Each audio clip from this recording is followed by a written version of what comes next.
Good morning, YouTube. What is up? Welcome back to my crypto journey. Of course, my name is Rodney. Do me a favor and smash that like button, push us up in the old algorithm, and subscribe if you like being here. Guys, I just finished my move. Sorry about the sound. The sound's going to be pretty poor for about a couple of weeks, I'm thinking. So maybe like 2 to 4 weeks. And that's because my good mic will not go, hook up to my laptop.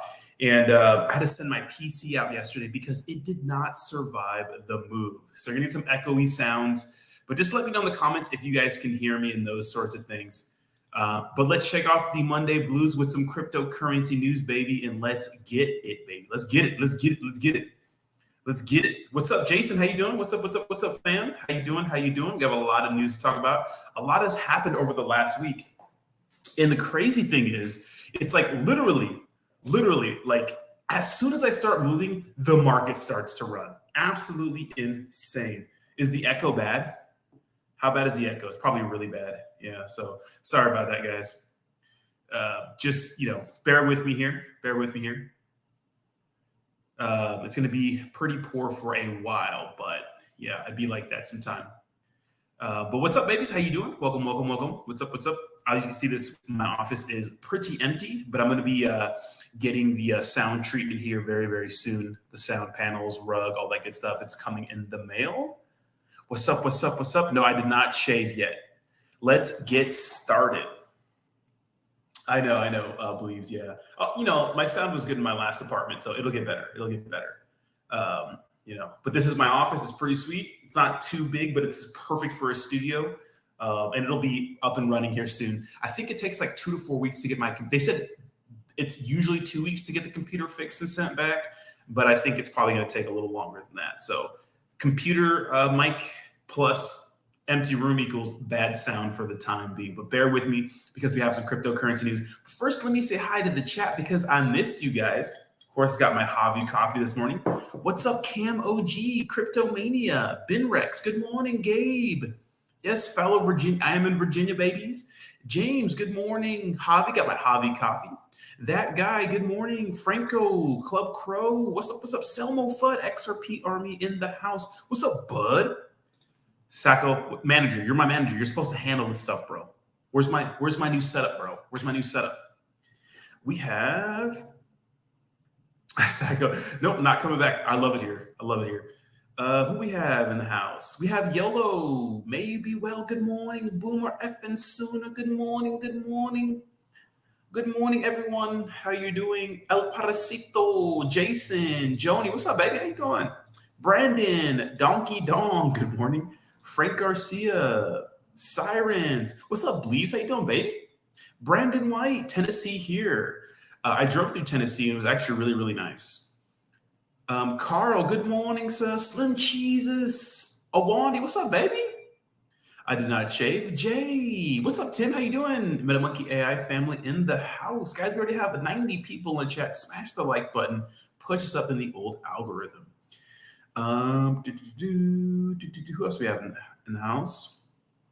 We have Lewis. My microphone is going to be out of commission for like 2 weeks. The drive was crazy. We're going to get to all the personal stuff here at the end. What's up, Brad? How you doing, baby? Scott, but we're going to cover the news first. Scorpio, good morning, Biggie. What's up, baby? Tyra White, what's up, baby? How you doing? Good morning, Tyra.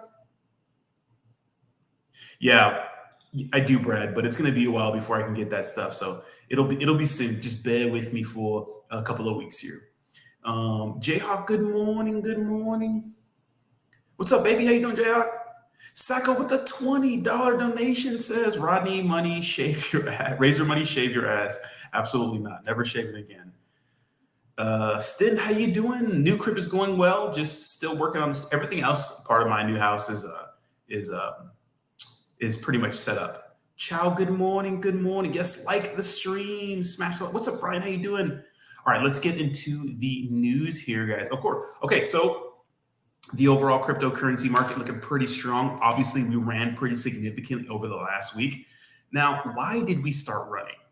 We're going to cover this piece of news first, but there's a huge problem with our government. And it's no surprise to anyone who has been around the block for an extended period of time, right? Now, obviously, BlackRock, other big entities are getting into cryptocurrency, right? Now, most recently, obviously, we had Gary Gensler pretty much dunk on the entire cryptocurrency market, right? And pretty much, uh, trying to take out the heads of crypto, which are CZ, Binance, Brian Armstrong, the Garlands, right? Eric Garland, is it Brad Garland and the XRP guys, right? They're trying to take out the old guard of cryptocurrency so that these big boys can get in. So maybe all this regulatory BS is just smoke and mirrors so that they can get these big entities in on cryptocurrency and Bitcoin. So as peons, have to suffer for it. Now, the interesting part about all this, and the good part, and it's bittersweet. It's bitter because we don't want these large entities into crypto because I would say it doesn't become truly decentralized, but it becomes more centralized because all these people own so much Bitcoin and crypto.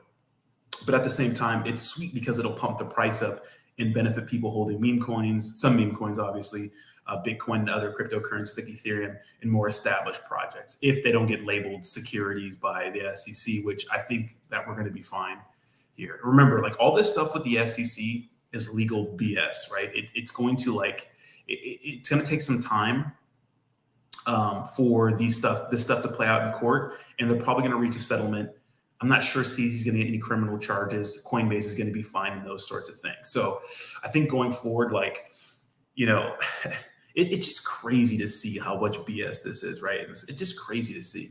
Now, obviously, BlackRock wants to do a spot Bitcoin ETF. Now, keep in mind, there are already Bitcoin ETFs around the world. I think Australia has one, Canada has one, right? So it's not a thing that's new. We just don't have one in the United States. But check this out. So we covered this before. When it comes to BlackRock getting their ETFs approved, they're 575 to 1. Okay, so I can probably pretty much guarantee that BlackRock is going to go ahead and they're going to be able to sneak a Bitcoin ETF in and get the SEC's approval. Because remember, when it comes to Bitcoin, it's not a security really, right? That's not what the SEC has been saying. The SEC has been pretty open about not really going after Bitcoin, just the other cryptocurrency companies. Now, that should be good if you're buying meme coins, because here's the thing, guys. Especially the truly decentralized meme coins with no real CEO that are just shit. Most of them are shit coins that pump and dump. There's no one to go after, right? Remember, when the SEC is suing people and going after these companies, they're going after people, really, right? People that control these companies, which some would say, especially Bitcoin maxis, that it's really centralized, right? So the interesting part of all this is that meme coins seem the safest right now, right?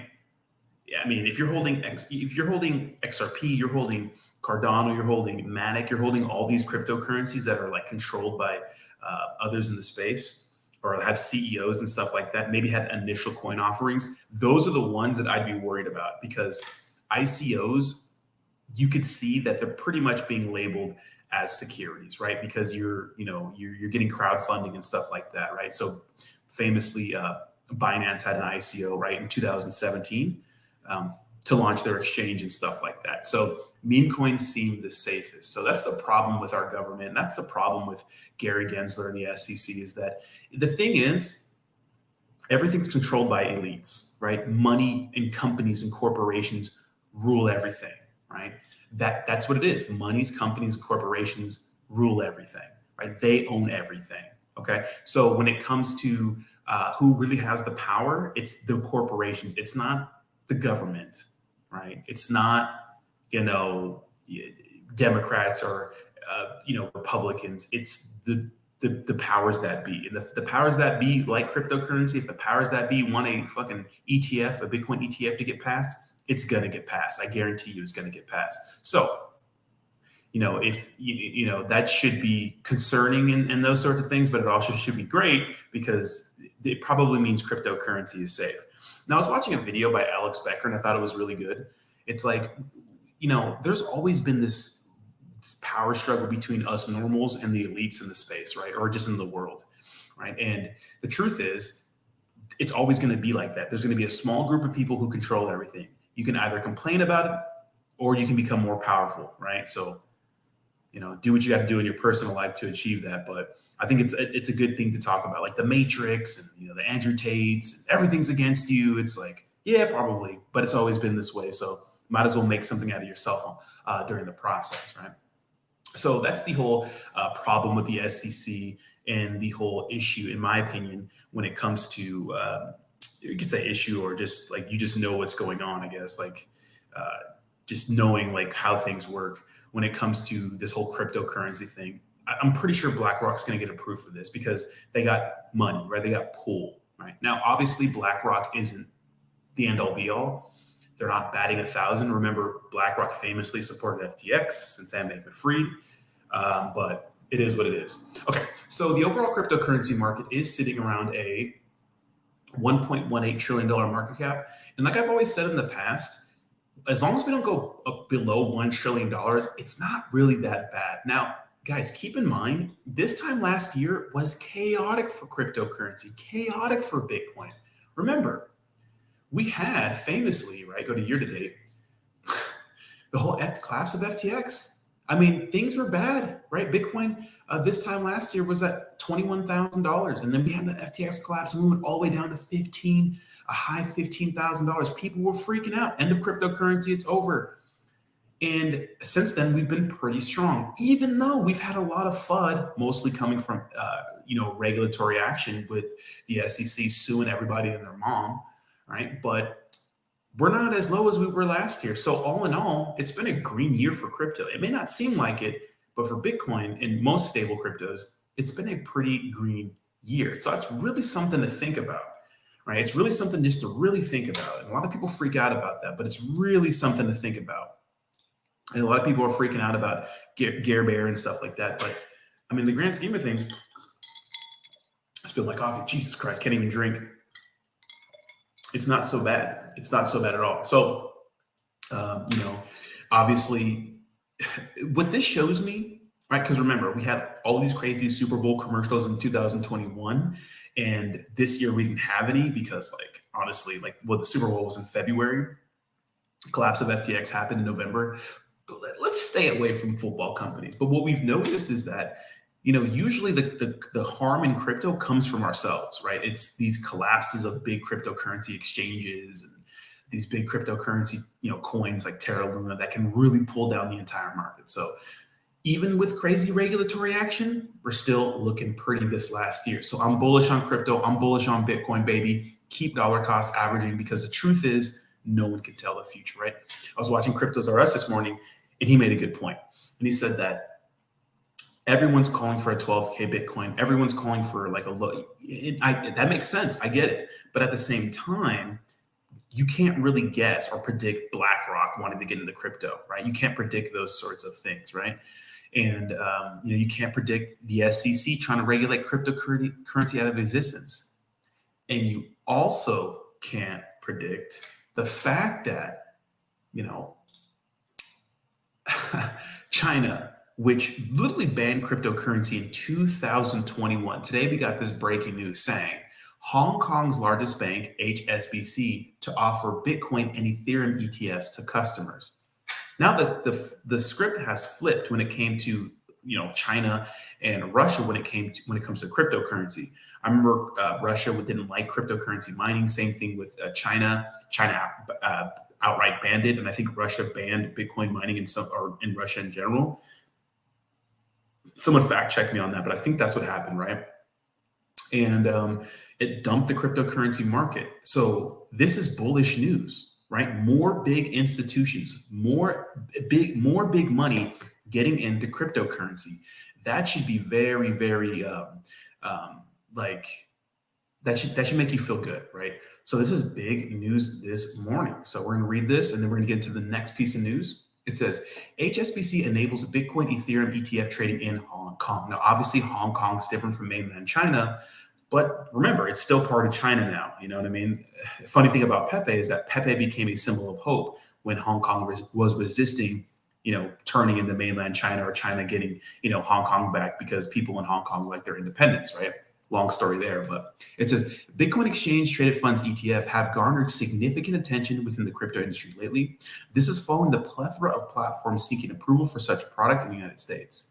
Now, HSBC, the largest bank in Hong Kong, has begun permitting its clients to buy and sell Bitcoin and Ethereum ETFs. HSBC's recent announcement represented a momentous move. This is because this is the first bank in Hong Kong to facilitate ETF trading. This development is expected to broaden the access of Hong Kong residents to cryptocurrencies. Currently, investors in the Hong Kong markets have the opportunity to explore cryptocurrency ETFs like CSOP, Bitcoin Futures ETF, CSOP Ethereum Futures ETFs, and Samsung Bitcoin Futures Archive ETFs, right? Furthermore, there were rumors earlier this month that Hong Kong regulators were urging HSBC and Standard Chartered to onboard crypto clients. However, banks have displayed caution and reluctance in engaging with cryptocurrency exchanges due to concerns related to money laundering and potential involvement in other unlawful activities. HSBC's recent move comes after 2 weeks, right? So check this out. Hong Kong has made quite some news over the last couple of months. The special administrative region has been taking the industry route to embrace the industry. Along with the news of HSBC's Bitcoin and Ethereum ETFs, Chinese journalist Colin Wu revealed that the bank rolled out a virtual assets investor education center. Quote, at the same time, HSBC launched the virtual asset investor education center. Investors need to read and confirm the educational materials at risk disclosures in the virtual asset investors education center before investing in any virtual assets related products through HSBC Hong Kong Easy Invest app, HSBC mobile banking app, and online banking. Now, what I got from this, it's like, well, they're giving you the disclaimer because the truth is cryptocurrency is volatile, it's dangerous, it wrecks a lot of people. But hey, you know what I mean? I mean, this is still bullish news. And yeah, guys, I apologize again for the echo. Still getting everything set up. It sounds so, I can't even like speak in my normal voice right now. So I'm trying to speak a little quieter. But I have carpets on the way. I have noise treatment on the way. And of course, literally the best way to get rid of echo is just having a good mic. But I can't use this mic because my laptop cannot handle it. I'll try to jerry rig something up a little later today. But, you know, it is what it is for now. So cool. We love to see this. You know, we love to see this. We like to see this kind of movement in cryptocurrency, right? Okay. It says, okay, what's the next piece of news? Okay, so I want to talk about PEPE here. PEPE, and why I'm so bullish it. So it is killing me, Brad. It is killing me. PEPE. Okay. Here's what I thought originally, right? Shout out to the PEPE army. Here's what I thought originally. I thought that the reason why PEPE was absolutely sending, right, and had more volume, had more interest than these other meme coins was because that it pretty much spearheaded, right, the last meme coin bull run. Remember, meme coins started pumping in the middle of April when Bitcoin was doing nothing. Why? Well, that's because PEPE popped out of nowhere, started pumping, and everyone and their mom started making ERC20 tokens or meme coins, right? Okay, so since then, PEPE, right? If you look at PEPE's chart, it kind of pumped, it dumped, it looked like it cooled off a little bit, all right? And we saw it still had more volume of SHIB and Doge, right? But I assumed like, okay, it'll be here. It's a stable cryptocurrency project. Maybe it'll, you know, do well in the future, but you know, maybe that it was just pumping and it was just pumping because of what was going on, you know, and the volume was big because it was the meme coin, the flavor of the week, but it cooled off. But more, you know, the last week we had another crazy meme coin rally. That's insane, right? We had another meme coin rally, right? Okay, so so we had a crazy meme coin rally, right? And when I look at the numbers, PEPE is still outperforming all the other more established meme coins. Check it out, 70% on the week. It's different now. PEPE wasn't the one leading the charge. Well, it is now, but it wasn't the reason why the market started pumping. Everything started pumping because of the bullish cryptocurrency news with the overall market, which is big entities, big banks getting into crypto. That's the bullish news. And Pepe is dominating. Look at the trading volume. It's $250 million. SHIB has 100 million. Dogecoin has 200 million, right? Dogecoin has a market cap of $10 billion or 9. SHIB, 4.5 billion. Pepe, 600 million. And there's still more interest. Traders are still more interested in Pepe. That's bullish if you're into Pepe, and if you're a big, Pepe maxi like myself and stuff like that, right? I'm going to move this stream to my living room in a second here, because I am not really, I don't like, when I do my little Q&A and chat session with you guys, I'm going to move the stream to my living room so there's less of an echo, because it's killing me too. It's killing me too. The lighting's going to be pretty bad in there, but fuck it. Don't care. And so that's a significant situation, right? That's actually a big deal, right? And it shows how strong Pepe is, right? And that it's probably going to be a top meme coin once the market starts to run again. I'm actually interested to see what the limit is for Pepe when we get into a true bull market. Because remember, Pepe was born, thank you so much, smash the like button. Pepe was born into a bear market. And yeah, it achieved a $1.6 billion market cap, its all-time high. But remember, when SHIB and Doge hit their all-time highs, they were in the middle of the smack dab of the middle of the freaking biggest bull market in crypto history. So, I mean, perfect market conditions for them to pump. What about Pepe?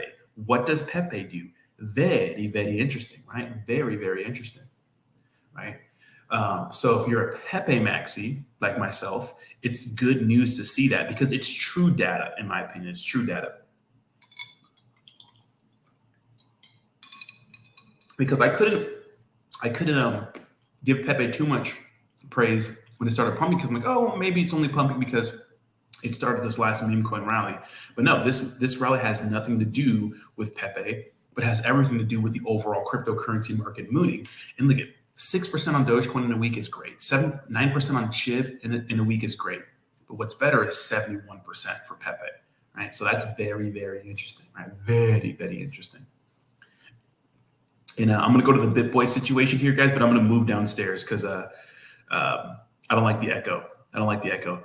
My name is CHO says, bro, can't wait to see the new setup once you're settled in. Yeah. So everything's pretty much done in my house now. The only thing that's left is my office, right? So you guys want a quick little mini tour real quick with my, let me give you guys a quick little mini tour. Give me a second here. What's this here? Okay.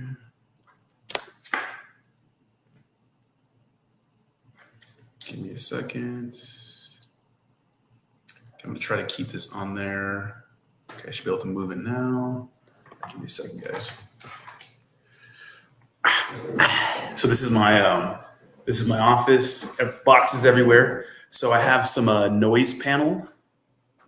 I have some noise panels on the way. I have a shag carpet on the way, a black one. I have some blackout curtains I'm getting for that. And then, of course, I had to send my PC out. So, like, I'm not using any of my good gear. I'm using, like, my old school laptop gear with my Logitech Stream Cam, which is still a good stream camera, right? But, you know, it's not everything. I got this cool little rising desk, little black one here, so I can stand up because I'm getting back into, like, bodybuilding and working out and stuff like that. And I can't sit all the time when my back just hurts, because when the bull market starts, you guys know, we're literally online all day, right? Because we're doing chill meme coins and stuff like that. All right, give me a second here. So I'll give you guys a more in-depth tour on my phone sometime. So this is my office. This is my room. Still setting up stuff here. Got boxes and stuff here, but this is my big room. Big ass room, dude. Got a little bathroom right here. Oh shit, door's locked. But I have a little bathroom in my room. Now what's crazy is my guest room is huge. Huge. Look at this. This thing is fucking massive. So I have to fill this up with shit. So still gotta buy shit for that. Let's go downstairs. I have 2 floors now, which is pretty exciting. Wait, let me grab my coffee. You guys like my door to my office? I have the employees only sign right there. That was old girl's fucking tip. Thank you so much, DJ and Crypto Coffee. I can't wait to have it. Please do not drop anything, Rodney. Please do not drop anything. Please do not drop anything. Okay. All right. My stairs. Front door right here. Check out the living room, which is more like my big ass TV. Guys, you gotta have a big ass TV. Shout out to my men out there watching fucking sports. My couch right there. Can't really see much. It's my dining room, which is all boxes right now. So my dining room, which is all boxes. Wait, I should probably wait. What am I doing? Why don't I just do this? What am I doing? What the fuck am I doing? What are we, Neanderthals? My dining room. Not much dining in there. Good. This is, I have a porch, but I'm not gonna show you guys my backyard because people are fucking weird and doxing me and shit. It's my kitchen. Small kitchen, but all the cool appliances. And then I have a hallway with a washer and dryer here, and then a fucking another bathroom down here. All right, I'm gonna set you guys down for a second. I'm gonna take a piss, and we're gonna come back and get back into the news. Give me a second. Watch my couch.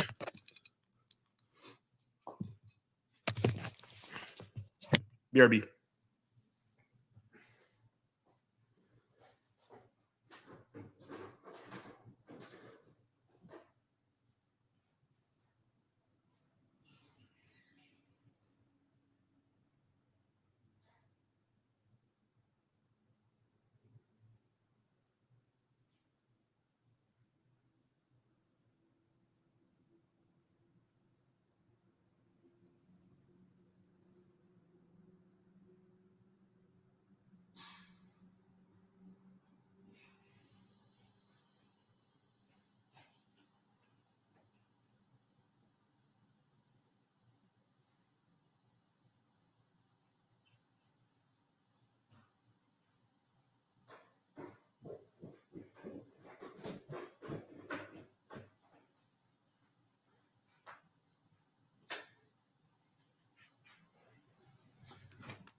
All right, there should be less of an echo in here.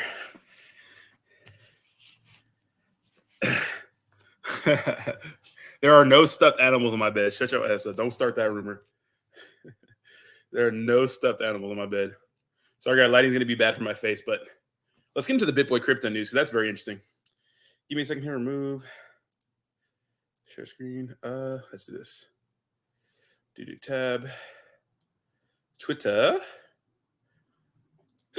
If you guys are not following me on Twitter, links to my Twitter is in the description down below. Come hang out with your boy. All right. Where's that? Tab.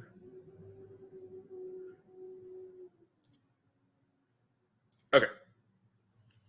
All right. So you guys should be able to see. Let's see. All right. Better. I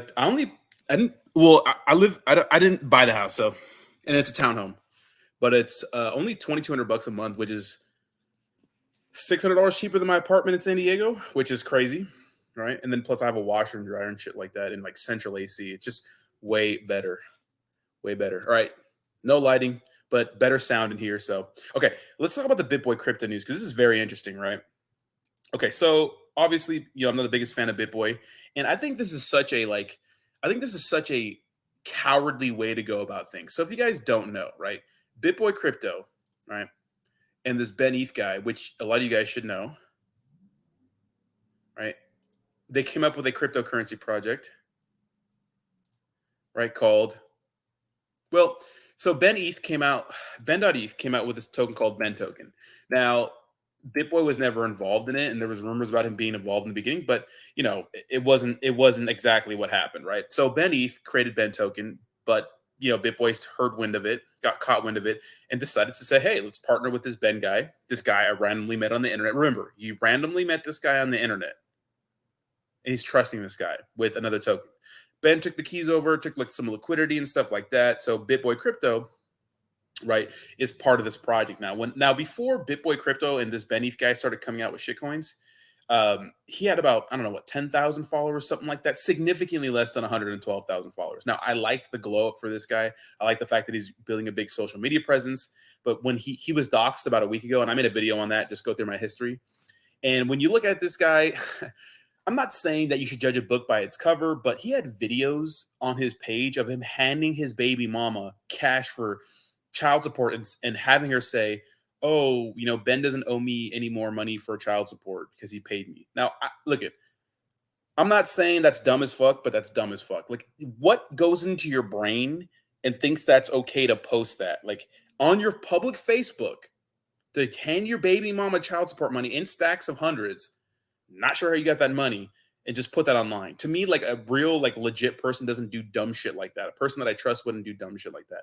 Now he's all tatted up, and he looks like one of those like hipster people that work at Starbucks, right? Like all tatted up, these ridiculous tattoos and whatnot. I have tattoos, whatever. I'm not saying you don't trust people with tattoos, but I can't. I'm not like all I'm saying is like I wouldn't trust this guy with 3 cryptocurrency products. Anyways, BitBoy Crypto did. I'm not sure if he ever doxed himself to BitBoy. I'm not sure what the situation was, but the fact is they made a project together, and that partnership. Now remember, so BitBoy took over the project, right? He barely knows this guy. So what's your due diligence on knowing this guy, right? Because let me tell you something. Even McDonald's does a damn background check on people, right? Even they do. So if you're BitBoy Crypto with a huge platform with 1 point whatever million subscribers and followers on Twitter, like whatever your opinion is on BitBoy, he's a juggernaut in the space and he works hard. I don't like him. I think he's a dork, but he works hard. He's putting out content every single day. He's consistent. He shows up, right?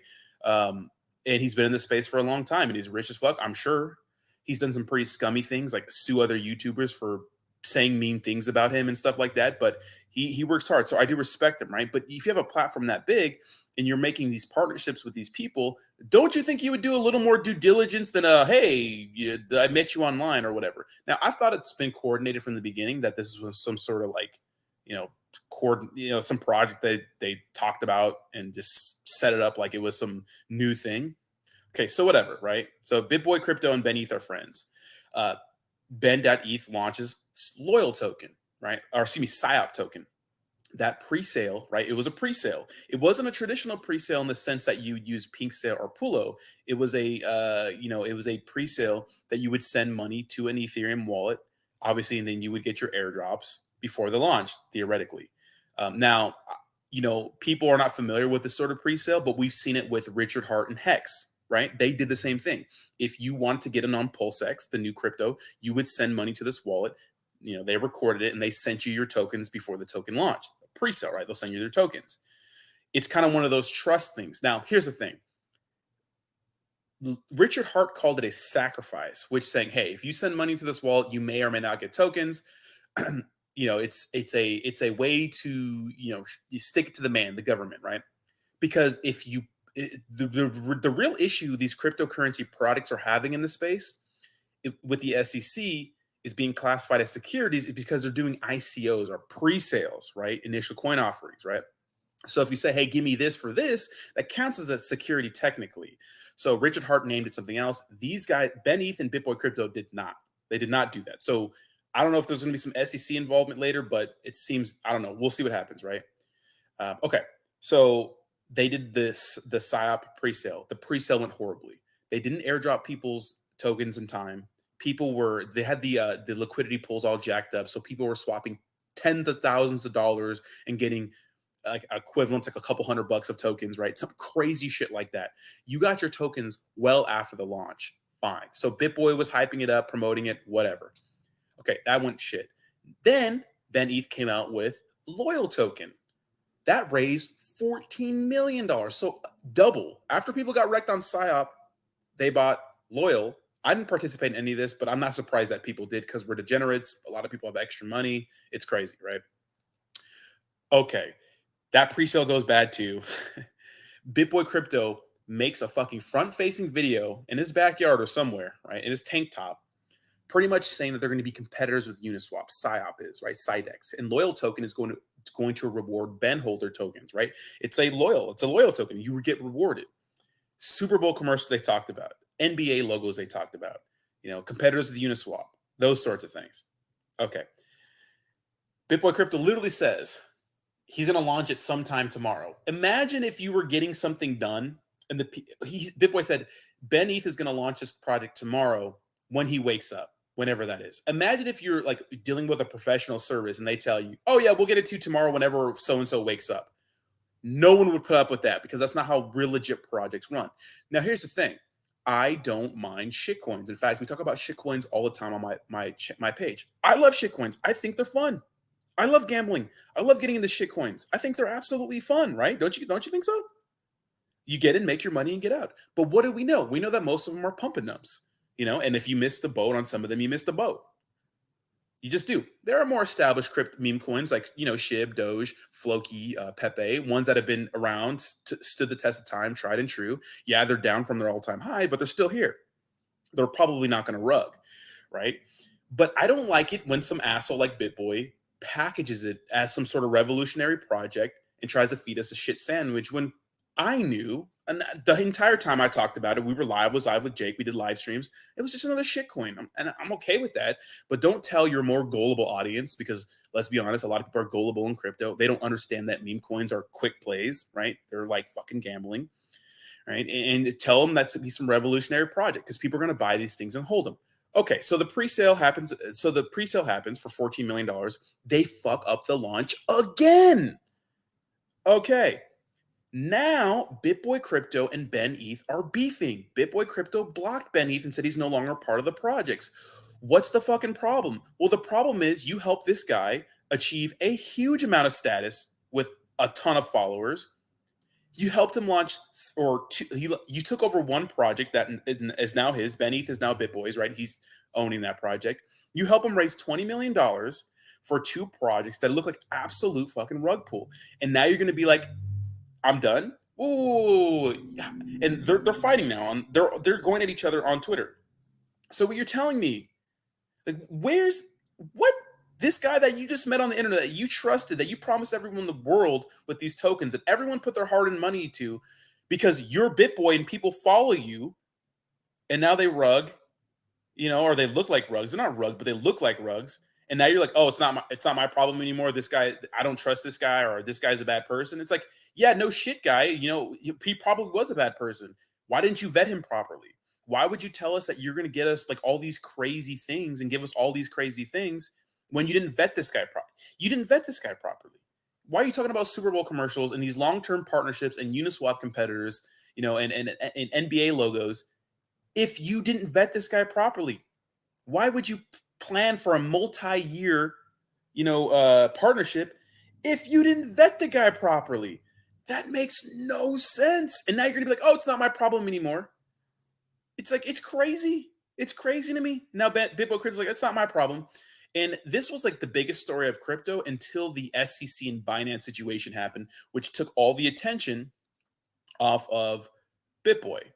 Right now, I hate this space because a lot of people that are more established won't call out BitBoy because they're scared, or because he's such a big person in the space, or they want something from him. Like, another person I used to like respect a little more was Wendy O, but she is literally the biggest BitBoy nut hugger, in the space. And other people are just like, they just ride this guy so hard. Like, I went to Decentral Miami, which was I think it was just like a crypto convention in Miami. And let me tell you something, the amount of like, oh my God, BitBoy, oh, and over there was so corny. Like, I didn't want to go meet him. Like, I'm gonna go chill over there. Y'all can go meet him, but I'm not a fan of him. I don't like him. I don't care if he's big in the space. I don't care if he can help me with my channel. You know what I mean? I'll choose my own path. You know what I mean? And respect the people I like in the space, like Coin Bureau, Altcoin Daily, even though Altcoin Daily was being like a fanboy when he interviewed him, and Cryptos R Us, like, people actually like in the space, right? And it's just crazy to me that BitBoy is like, oh no, I have nothing to do with these projects. It's like, no, you dick. You're the only reason why he has 112 followers. And you're the only reasons why these pre-sales made $20 million. Because you put videos out on your page saying that they're going to be the biggest projects in the space. Right. So it's crazy to me that he's going to be like, oh no, it's not my fault anymore. Oh no, not my fault anymore. It's crazy. It's lame. But we'll see what happens in the future. But to me, it's like, dude, where's the accountability, bro? If they're shitcoins, just say they're shitcoins. You know what I mean? Just say they're shitcoins. But that's pretty much the lowdown with that. BitBoy Crypto's been on a blocking spree. I think he blocked Soap God. He blocked Scott Herman. He hasn't blocked me yet, and I've been talking a lot of shit. So, you know what I mean? But he's been on the blocking spree and whatnot. But does anybody take BitBoy Crypto serious, really? Really? Does anybody really do that? I don't think so. I don't think so. So we'll see what happens, but it's very, very interesting, right? Very, very interesting. It's an interesting story, an interesting, like pretty much situation going on in the cryptocurrency space. But what do you guys think about that? I mean, I'm interested to hear your opinions, and let's move into some. Let's move into some Q&A here. Michael Gray, stop spamming, or I'm going to put you on timeout. You know, so did you hear that Ben Eth used the N word on a Twitter space last night? He looks like one of those guys who would use it casually, to be honest. He does look like one of those guys that would use it casually. So I'm not surprised. I'm not surprised. You know what I mean? I'm not surprised.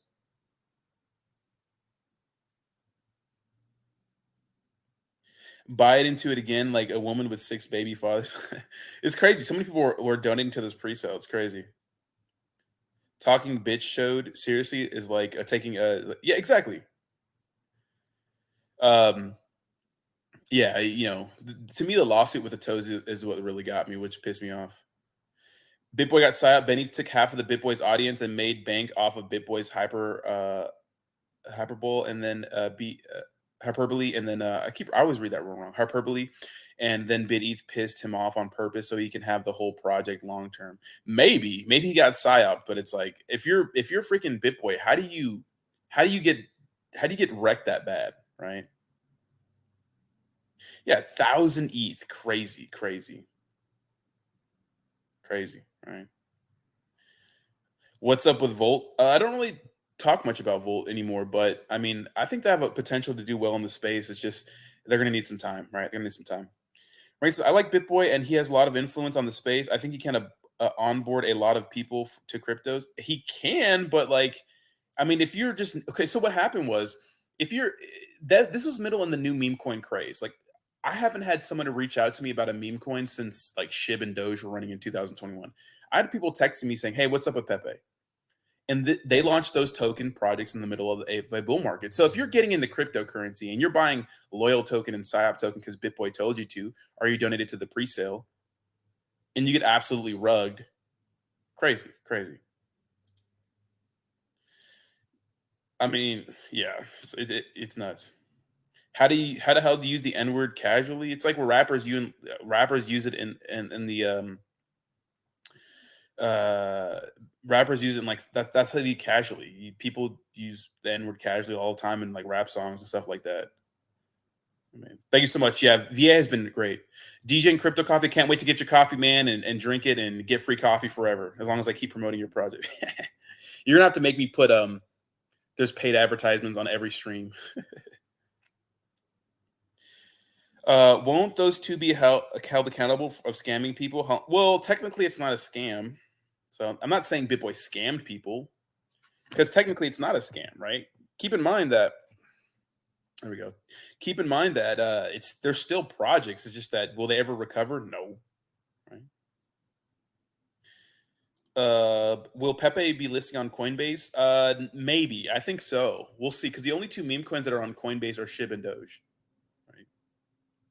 Ben Eth is a strange dude. Yeah, I mean, we're all kind of strange in the crypto space, you know. I don't think he's a bad guy.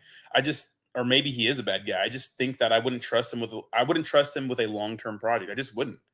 I wouldn't trust him to make a project and do stick it out for years and years. I wouldn't trust him to. I just think of him as another shitcoin developer, which is okay because you know we like shitcoins, but I don't trust those guys.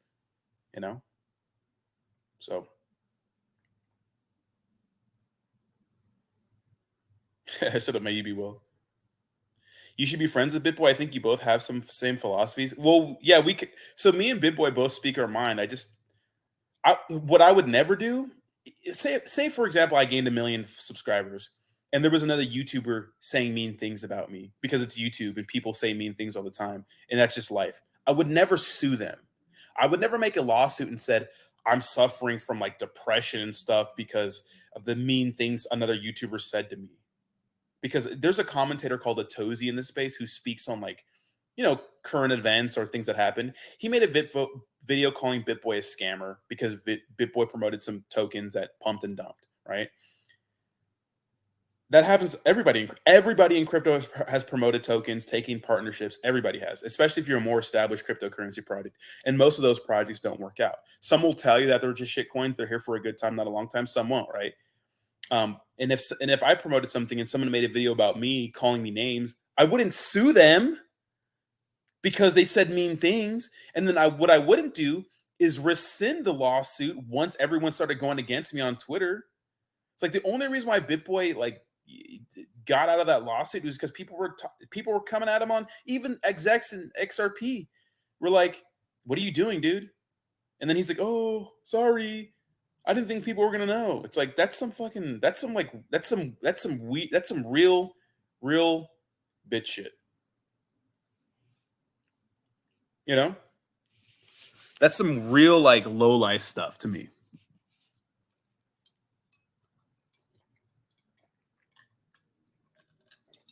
Sue a guy, jeez. It's like, dude, that guy, life's hard, dude. Why are you gonna sue a guy because he said mean things? Like, sue people when they actually do things that are bad. It wasn't slander or defamation. He called you a scammer. He called you mean things. Maybe this slander or defamation. It could be a little bit, but it's like, for that on your YouTube, someone said, "Hey, you promoted a token and fucking rug pulled. You're a scammer." You know what I mean? Or BitBoy scammed his audience. I'm not saying he did that because I'm in crypto and understand, but it's like, just relax, dude. What's up, Papa says, "What's up, Rodney? How's the new chapter in life going?" Dude, I love Virginia. It's beautiful. It's green. It's been rainy and super humid, but I don't care. But it's just cheaper to exist down here. I've been spending a lot of money just getting situated and buying computer shit, and just literally moving costs twice as much as you think it costs. Right? If you think moving costs $10,000, it's going to cost you 20. But I drove across country in a U-Haul, right? And the drive is 37. If you were to do it straight, the drive is roughly 37 hours, maybe more depending on traffic. I got a little more depending on, I think I got 5 or 6 hours more depending on traffic. So maybe 45 hours or maybe 42 hours it took me in total of driving time. But I did it in a little over a day and a half, or a day and some change. So I didn't sleep much, guys. I slept in my U-Haul at gas stations and used their showers because on in the middle of America on these crazy highways, there's these big trucker stops and stuff like that. It was rough though. I would only sleep a couple hours at a time because I just wanted to get my move on, and it was tough, dude. It was hard staying awake. I had to eat at constantly just to stay awake, and I drank so much caffeine. And I just been pretty much working on since I got here. I've been unpacking stuff. I've been going to the store, buying shit. I've been just trying to yesterday I spent about 10 hours just troubleshooting my computer, trying to get it to work on my own. And then I had to go to Best Buy, and I had to, just go to Geek Squad, and they couldn't figure it out. Well, they knew what was probably wrong, but there's nothing they could do in store. So I had to refer to my warranty on my computer, which I have to send it out to them. It's just a pain in the ass. I love my neighbors. My next door neighbor is my landlord. He's cool as fuck. Russian dudes, Russian guy, Russian family, really cool guy, very, very kind. I met his entire family pretty much. I live in a really good area of Charlottesville. Everyone's professionals and doctors and shit, so I feel it's a good area to hang out with my girl. My girl, old girl, the entire time, so that's been pretty cool. Found a really good gym, really, really good gym. But I love it, man. I love it. I love it. Maybe Well says, the problem with crypto and politics is that narcissists and psychopaths have loud voices, and then we get to live through their projected psychosis. Yeah, and that's why, guys, when it comes to politics and these whole crazy movements, whether it's right wing or left wing conspiracies and stuff like that, I think what makes me feel good is, one, they're elite, and at the end of the day, they don't give. No one cares. You think these politicians care about you? They don't care about you. Joe Biden doesn't care about you. Trump doesn't care about you. DeSantis doesn't care about you. None of these elites care about you. They may have policies that'll benefit you, especially if you're really rich, right? When it comes to taxes and stuff like that, or maybe, some things with healthcare here and there. But doesn't really affect you. The only way politics affects people really is it's just divisive, right? So what makes me happy is just focusing on my own life. Now I keep up with current events because I have to, because of crypto for some things, but I mean, the 2016 election, the 2020 election, like we had family members like not talking to each other, best friends not talking to each other because of politics. And I always remember what my math teacher said back when I was in college, and he said, he talked about politics. He's like, poly equals many, ticks equals blood-sucking insects. Just stay out of it and focus on your own life. I'm like, that's the true shit you can do, because at the end of the day, guys, there's always going to be a few elites running everything in the world. Always, always. So you can either become more powerful with making more money, getting more status, doing better at your job, doing better in your life, whatever, whether that's physical fitness, financial fitness, spiritual fit, whatever it is, right? And take care of your family and your immediate family, right? Or you can sit there and watch news all day and get mad at shit you can't control. You got options, right? You got options.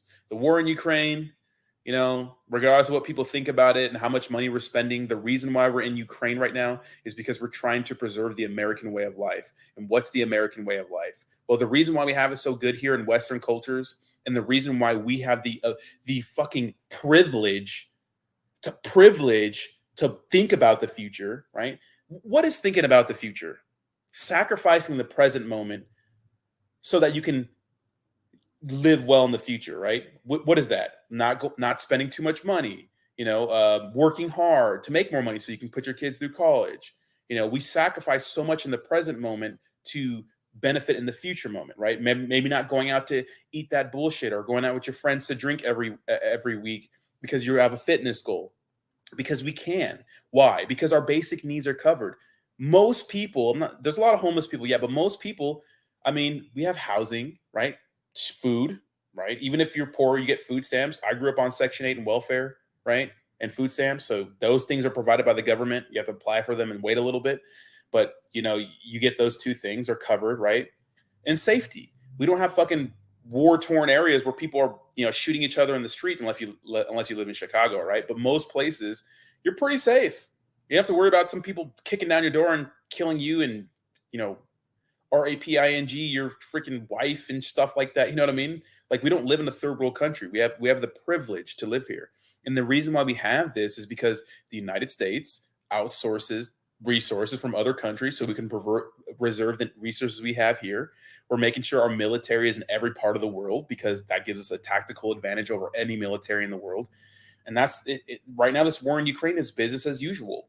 The USA wants Ukraine to be part of NATO because they want to, make sure Russia can't spread its influences. Do I agree with that? I'm neither here nor there, but I understand why things are happening. Like, I get it, I get it. Okay, next question says, what if Coinbase lists Pepe? That means the Pepe I bought on Coinbase wallet spend gas fees for nothing? Well, you'd have to pay for trading fees anyways, Jonathan, but yeah, probably pretty much. Rough going, bro. I drove from Rock of oh shit. That's a quick drive too, Ken, right? You should try traveling in Mexico. No truck stops like we have here in Mexico and high toll prices. Yeah, I wouldn't drive a nice car to Mexico, right? Yeah, the gym is really nice, Rodney. Rodney Ruckus. What's up, Sebastian? How you doing, baby? Yeah, it's cheaper. My gym is $49 a month, 24 hours, has everything you need. That's crazy. You're not getting that in San Diego. Brother, I have 5K in USDT. Which coin do you recommend I invest? What's up, Muyab? Well, I'm not a financial advisor. I'm a guy on YouTube. But if I had 5K and I wanted to put it somewhere, I'd put most of it I put 3K in Bitcoin. I'd put 1K in some other altcoins. And then I'd put another K on meme coins. Or maybe 3K in Bitcoin and 2K on other meme coins. Like maybe Pepe or something like that. I'm wondering about RFK. I like RFK, but honestly, like delivery is so important. I watched the entire Joe Rogan interview with RFK, and I like him, and he's really healthy, and I like him. But delivery is such a big deal, and he's so hard to understand. But I like where he's coming from because he talked about vaccines and stuff like that. And I don't want to get too into it on my channel because I don't want to get my shit taken down. But he made some good points about vaccines and the history of vaccines, and that they're not really tested thoroughly. They're not. They just kind of roll them bitches out. They give them to people, and whatever happens, happens. Now, remember, guys, just because something is okay now doesn't mean we're not going to look back in 100 fucking years and be like, that was stupid. That happens all the time. It happens all the time, especially with smoking. There is people literally Literally smoking, doctors promoting Camel cigarettes back in the day or whatever cigarettes. Now we know that smoking kills you, and it's all about these big corporations making money. So yeah, when he talks about vaccines, I 100% agree. People are rolling out shit. They're requiring you to get them without properly testing them. Those tests take 20, 30 years. The thing about the C-19 vaccine, right, was that we rolled them out and everybody took them. And there was all this news about like, oh, you need to take it now. And then like a month later, it was like, oh, you need 2 shots. And a month later, like, oh, you need a booster. And then a couple months later, it's like, I don't know about you guys, but I had to, military. I had to get a vaccine. So I chose the Pfizer one. I've gotten COVID like 4 times since I got it. It's like, what the fuck? Okay, it's like it doesn't stop the spread. It's like we don't know because we never tested it. But at that time, it was a crazy emergency. It was a virus that we didn't know. So people overreacted. We rolled things out. People took them, and who knows what the long-term consequences are going to be. Let's check back in 20, 30 years, and maybe we'll be sitting on our couch old as fuck, and we'll see a commercial saying, "Did you take the COVID vaccine in 2020 or 2021? Well, this is so and so a lawyer group, and we're doing a class action lawsuit against the government for making you take." You know what I mean? Like, who knows where we're gonna be? So people literally used to think those machines with the rubber bands would lose belly fat in like 50 years ago. Like psychology. They used to drill holes in people's head for lobotomy. That was supposed to cure some mental issues. That's inhumane now. So it's like, give it some time. People used to get locked up for marijuana. Now it's rare that a person gets in trouble for marijuana unless they're carrying a heat. It's like we all evolve as a society. You know what I mean?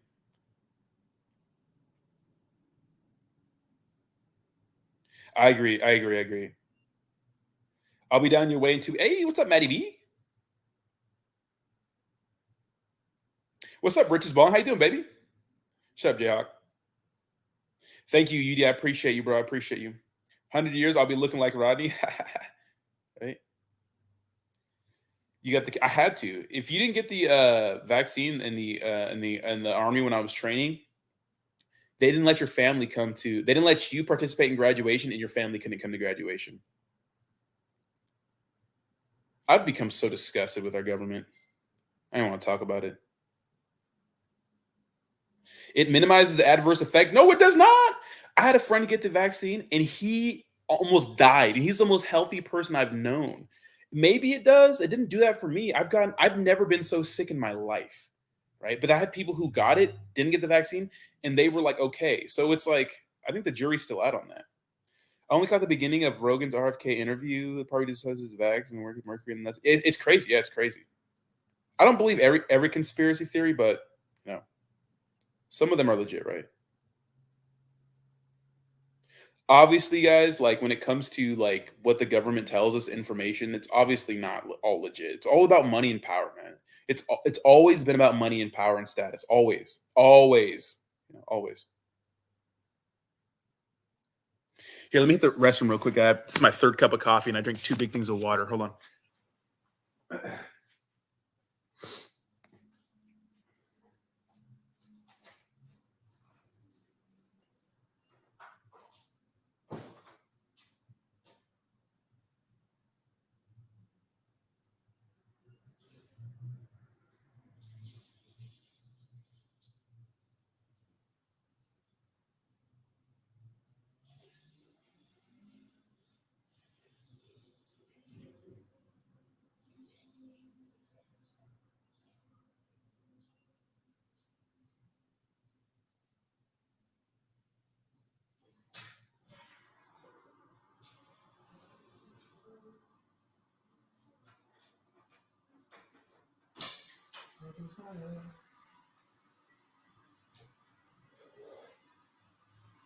Oh, Barracuda!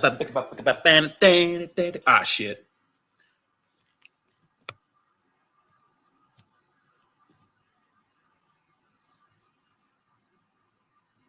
I'm back, baby. I'm back. Give me a second. All right, there we go. Actually, is this camera? Is my like actual HP camera just better? That's a damn shame. Well, not really. I don't know. Who cares? Yeah, it was dumb, Jim. Yeah, and then they started discharging people if you didn't get the vaccine. Weed is legal in VA. Yeah, I'm honestly done with like any sort of drugs. Hey Rodney, what's up with Bone and Leash? Are they going to 100x? I think Bone has the potential to 100x. Shib, I don't think Shib's gonna. Oh, Leash, I don't know about Leash, but Bone for sure. I think. I don't know, but I think it would. Yeah, exactly. I don't know. I guarantee you, in the next 10 years, we're gonna get some weird information about the vaccines. The point is, guys, we're just kind of winging it with all this shit. I think the government's just kind of winging it. Like they're figuring out things as they go, right? Same thing in psychology, same thing in everything, same thing with what's bad for your health, what's good for your health. You know what I mean? We used to use mercury when gold mining. You come across it, you have to handle it carefully. Yeah, mercury is you have to be careful with it, man. I mean, I got all the vaccines growing up, all the standard ones for school, and I'm okay, but some people are not. We don't know. There's no conclusive evidence on it. The point of that podcast was to get conclusive evidence, right? And we just don't have any.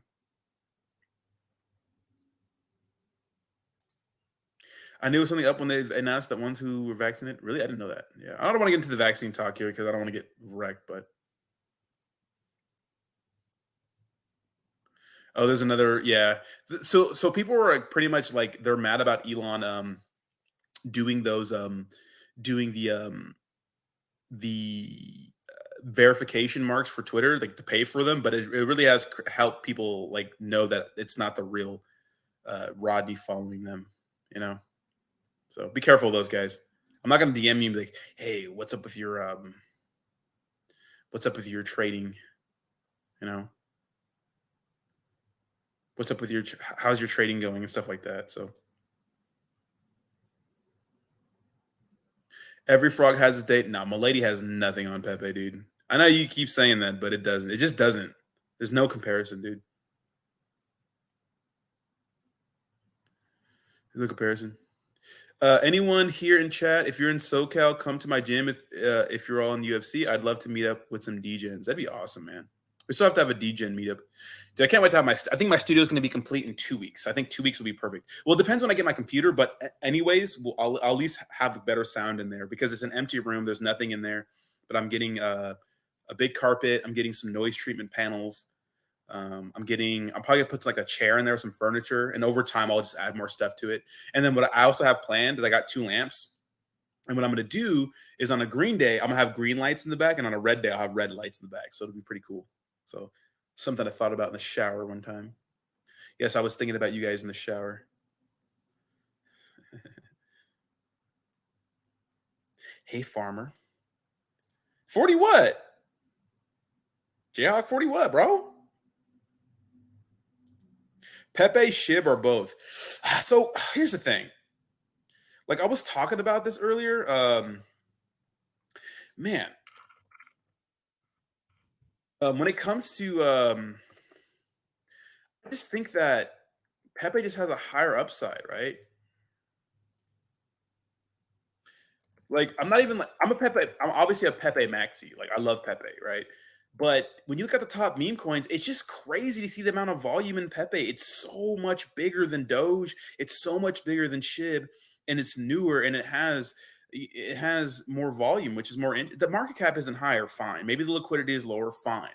But the interest is there. Like day traders love Pepe, and as much as you say people are mad at day traders and swing traders and paper hands and whatever, it's like, dude, that's volume. Like when you ask day traders or people that are getting into cryptos, like for future like gains or stocks in general, like what's the number one thing they look for? It's volume, because you could be up 100% on the day, you could be up 1,000% over the last week, but how much volume is in the project? That means how much interest, how much trading is going on in the project. You know, these exchanges look at daily volume. It's one of their biggest metrics. Why? Why do big exchanges look at daily volume? Because this shows that they can make a good amount of fees because people are interested in trading Pepe on their platform. And yes, Pepe was the meme coin that sent in halfway through May, and that's why the interest was there. But here's the thing. The market died off. Everything got slow again. Meme coins looked like they were dumping again, and they were, right? A lot of the meme coins that were prominent, like like Mung and RFD have like I wouldn't say died out, but are dying. Now we have this new you could say this new pump in the market, and Pepe is leading the charge. And that's a good sign. That shows that there's still interest, right? There's still a lot of interest in Pepe. Now maybe it's, I don't know if recency bias really applies to this, but maybe it's because Pepe's still new.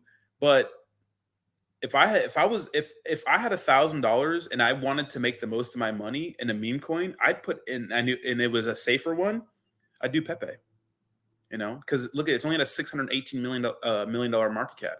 Shib's at 5 billion. Doge's at 9. Now I still think Doge and Shib are nice plays, but I think the upside is there, right? And Leash too, or excuse me, Bone too. Where's Bone at? Bone right here. I think Bone has a huge future too, and that's because of Shibarium and stuff like that, which I think is going to be coming out soon.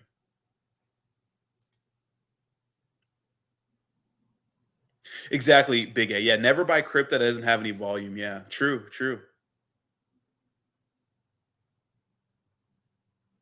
What made you sell your Volt? What made me sell my Volt? That's tough. I still don't think they distance themselves from the other influencers that sound kind of dumb in the space. Won't name any names, but that's mostly. But I think they still have opportunity to pump. I'll buy it. I think I might have bought a bag of Volt recently. I don't remember. So also, guys, giveaways. We're gonna hold off on giveaways for a little bit because I don't have like my main wallet here for giveaways. I'm gonna open up another one, so I'll probably start next week for giveaways. So maybe we'll start the giveaways Monday again. But my giveaway wallet's on here. I have to import my seed phrase and stuff like that. I just have to get to it. So we'll still continue doing our giveaways for members. I've been following RFK for over a decade. He raises real concerns, but underestimates real medical benefits because he ignored the studies that contradicts his narrative. Truth is always in the middle. 100%. Like when I listen to somebody, like I'm always skeptical. I don't care who it is. I'm skeptical. I'm not going to just praise one person because that's how you become like closed-minded. I'm interested in hearing both sides. Always. And you should too.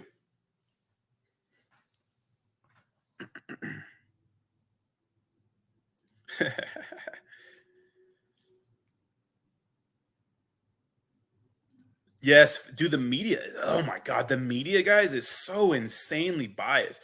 If it's Fox News or if it's CNN, it's always just dunking on the other side. Like, can we get some fair and unbiased news? Damn, the media is insane, guys. If you're sitting there consuming the media all day, you're not going to be happy because the truth is fear, right? Fear, anger. That's the stuff that people like to watch. I just came out of my back surgery about 2 hours ago, and all I could think about was when I woke up was I hope Pepe and Chip are pumping, especially what's up, Suzuki, out of your back surgery, and the first thing you're thinking about is crypto. Well, I got my knee surgery. That was the first thing I thought about too. So did you see the Gemini video about Pepe? I did not. I'm going to actually check that out though, because that's probably a good video idea. People think because Shibarium Shib will moon. I think it's going to be Bone that's going to moon. Hashtag rigged. What's up, CZ? Don't ever believe the mainstream media. What's up, CZ in the chat? Yeah.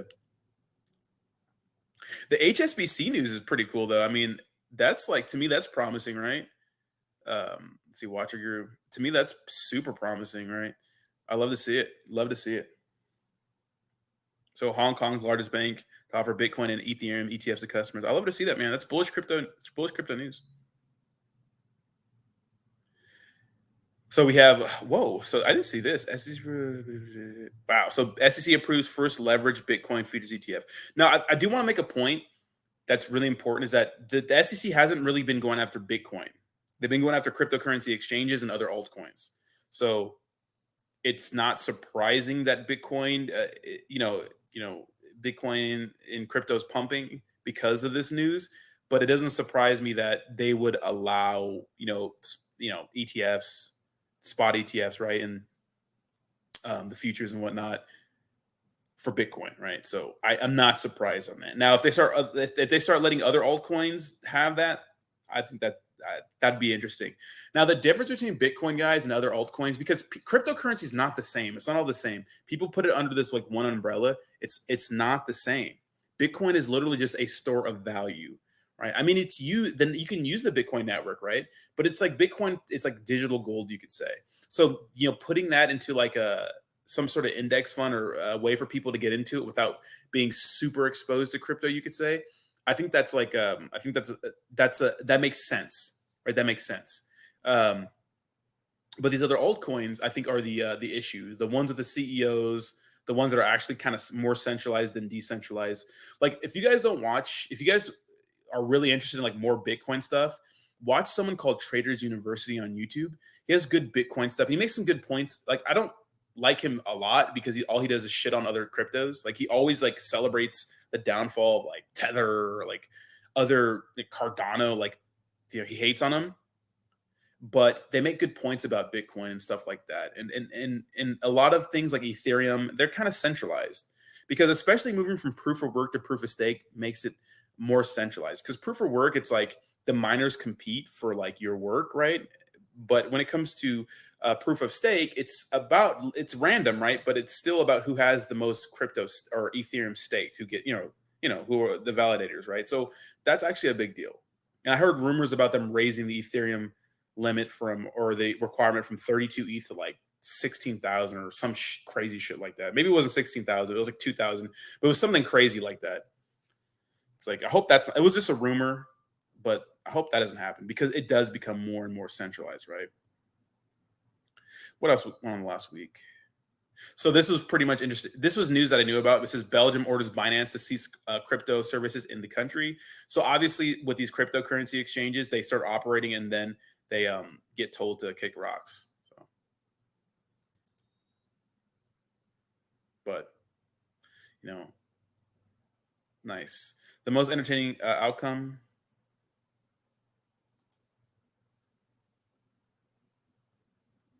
That's right, baby. I love that.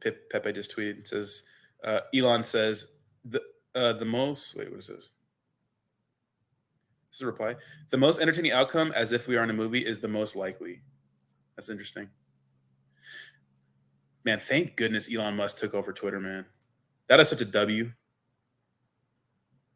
Hustlers University. Dude, Andrew Tate's in some trouble, bro. I like Andrew Tate, man, because he has some good values for young men, but I think he's just trying to be an edgelord too much. And like, the truth is, not every guy is fucking 6'4", ripped to shreds, kickboxer, has a bunch of money. Because remember, Andrew Tate was always rich, even before Hustlers University, right? So that is true, right? But Hustlers University really made him a lot of money. Andrew Tate has to deal with that whole Romania scandal because I do think there's some truth to that. Now, do I think that Andrew Tate forcibly made these women do his work because there were like a lot of these cam girls? No, but I do think that he probably used manipulation to do so and stuff like that. Is that illegal? No, I don't know. But hey, man, if you're playing with fire, you're gonna get burned. If you're telling a bunch of girls and you're pretending like you love them and like they're the only ones for you, and women are fucking, they'll turn on you, man. You know what I mean? They'll all get together and turn on you. You can't be this playa with hundreds of women and and encourage them to work for you with your cam girl and expect them not all to come together and try to stick it to you.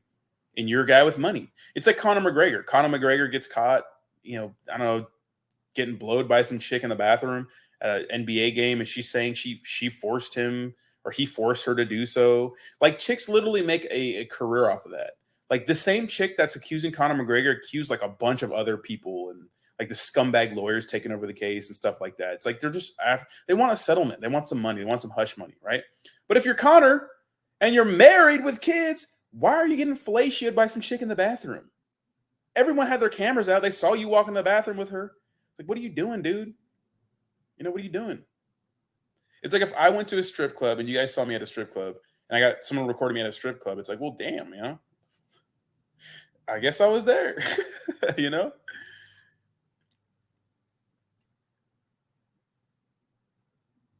We have Bree in the chat. Where's Bree? Bree, what's up, baby? Dude, the submarine thing was crazy. The submarine thing was crazy. Crazy.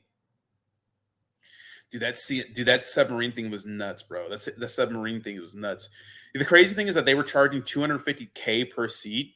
and like they've been operating for 2 years fine, but there was also sorts of people telling them not to do what they were doing, and they were like operating in like a place where they could do that, like I wouldn't say legally, but they could do it legal there. So it was a disaster waiting to happen, and it's kind of ironic and kind of and appropriate, you would say, that they were visiting the Titanic. Two tragedies, right? Now I know a lot of people, because the main story is there's like a boat of like, I don't know, like 1,000 migrants that are like coming to the United States that sank, but and people only care about like 5 rich people dying in a submarine incident. But it's like it's just an interesting storyline. That's why that's more important than the news. I'm not saying that 5 lives are more important than 1,000, but the reason why people are covering that and not that other situation is because this is like a weird tragedy, you know. This is Rodney. We're all Rodney. No, I like 4chan. I like 4chan, but they're a good meme coin. I talk about 4chan often. Are you not following me on Twitter? You should follow me on Twitter.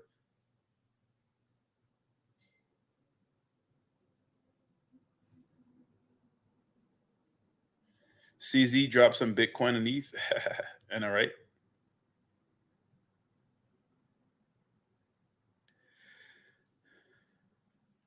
Yeah, Bree's like literally working. Bree, I saw your snap. Yeah, pretty much like you're powering out your job and stuff like that. Andrew Tate, father, is CIA agent. I heard about that. I heard he's also a cop or something, right? Something like that. I forget. Yeah, exactly. Yeah, Tate has some good messages for young men. Like, hey, man, focus on money, focus on becoming a better man. But the other stuff he says, like, it turns people off, right? You can get his messages across, but that's Andrew Tate. He's polarizing. Andrew Tate wouldn't be who he was unless he said that crazy shit. People don't like people don't like boring people, bro. They like people who are like, they have strong opinions. That's why Conor McGregor's so popular. Andrew Tate's like, all these people that are assholes are super popular. That's why BitBoy's so popular, because he speaks his mind.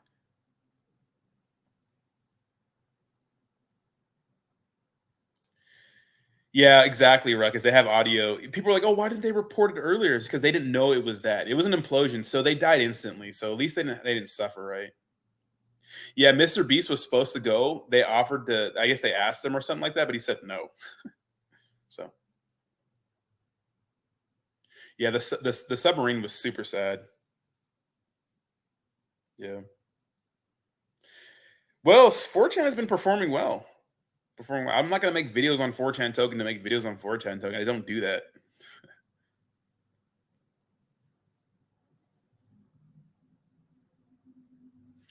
Damn, Bree said the power went out and we had to run a generator all day. The generator eventually caught on fire. Ugh. Hey man, you were still there, Bree. You're still getting paid to be there, right? You'll be there soon, Rodney. Yeah, as soon as I get better aesthetics, better sound, that's really gonna help the channel. Now, obviously, that isn't everything, but it's really gonna help. So I think 1 month, I think I'll be pretty golden on the studio. But I have to get the sound perfect. Sound is so important for content. I will watch content, and if the sound is bad, I'll just turn away. I'll just like be gone.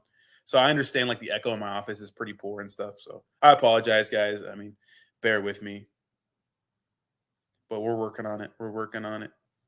I couldn't order the stuff ahead of time because I never got to check my apartment or my home out in person before I got here. So I had to come here first, measure everything, see what I needed, and then start ordering stuff. So and then the fun part about all this is that now I'm not even waiting for the sound stuff to get here. I'm waiting for my computer to get fixed, which I sent out yesterday. So they said it takes 2 weeks, sometimes 4 weeks. So, and that's if there's no issues, because obviously I have all my crypto in there. Or a lot of my crypto in there. So I had to take off, not all of it, but it's on ledgers, but I had some of my information on there. So I took my hard drive out. So sometimes if you have another hard drive in there or another RAM sticks in there, they get all weird about it. So I'll keep you posted. But as soon as I know, you know. What's up, Elmo in the chat? What's up, baby? Damn, 14-hour shift. Damn, Brie, that's gonna suck for the actual business owner of that business, because he's gonna not get a lot of business. That's funny to say.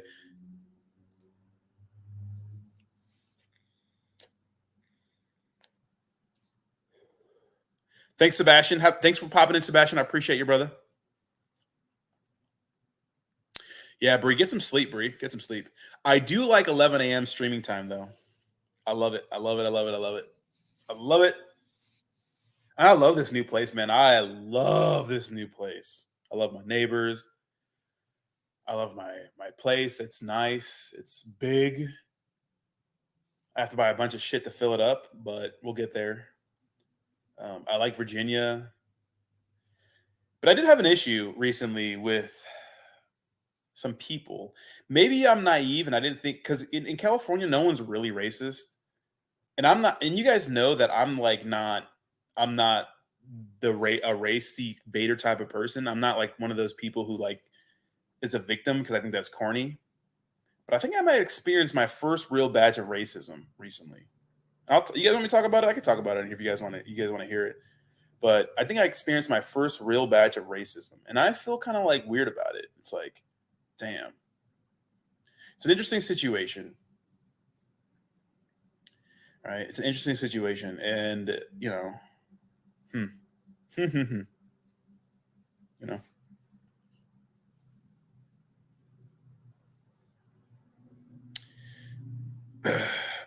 And literally, thank you so much, Ruckus. I appreciate you. And like, I'm in California, and no one's really racist in California. I mean, there are people there, but not really, right? And I think I really caught my first real batch of racism, and that had me thinking yesterday. I was like, damn, maybe I'm just naive. Maybe I was just naive to it because I hate the whole "oh, no one likes me because I'm black" kind of thing. I think that's fucking corny. But man, maybe I did. Yeah.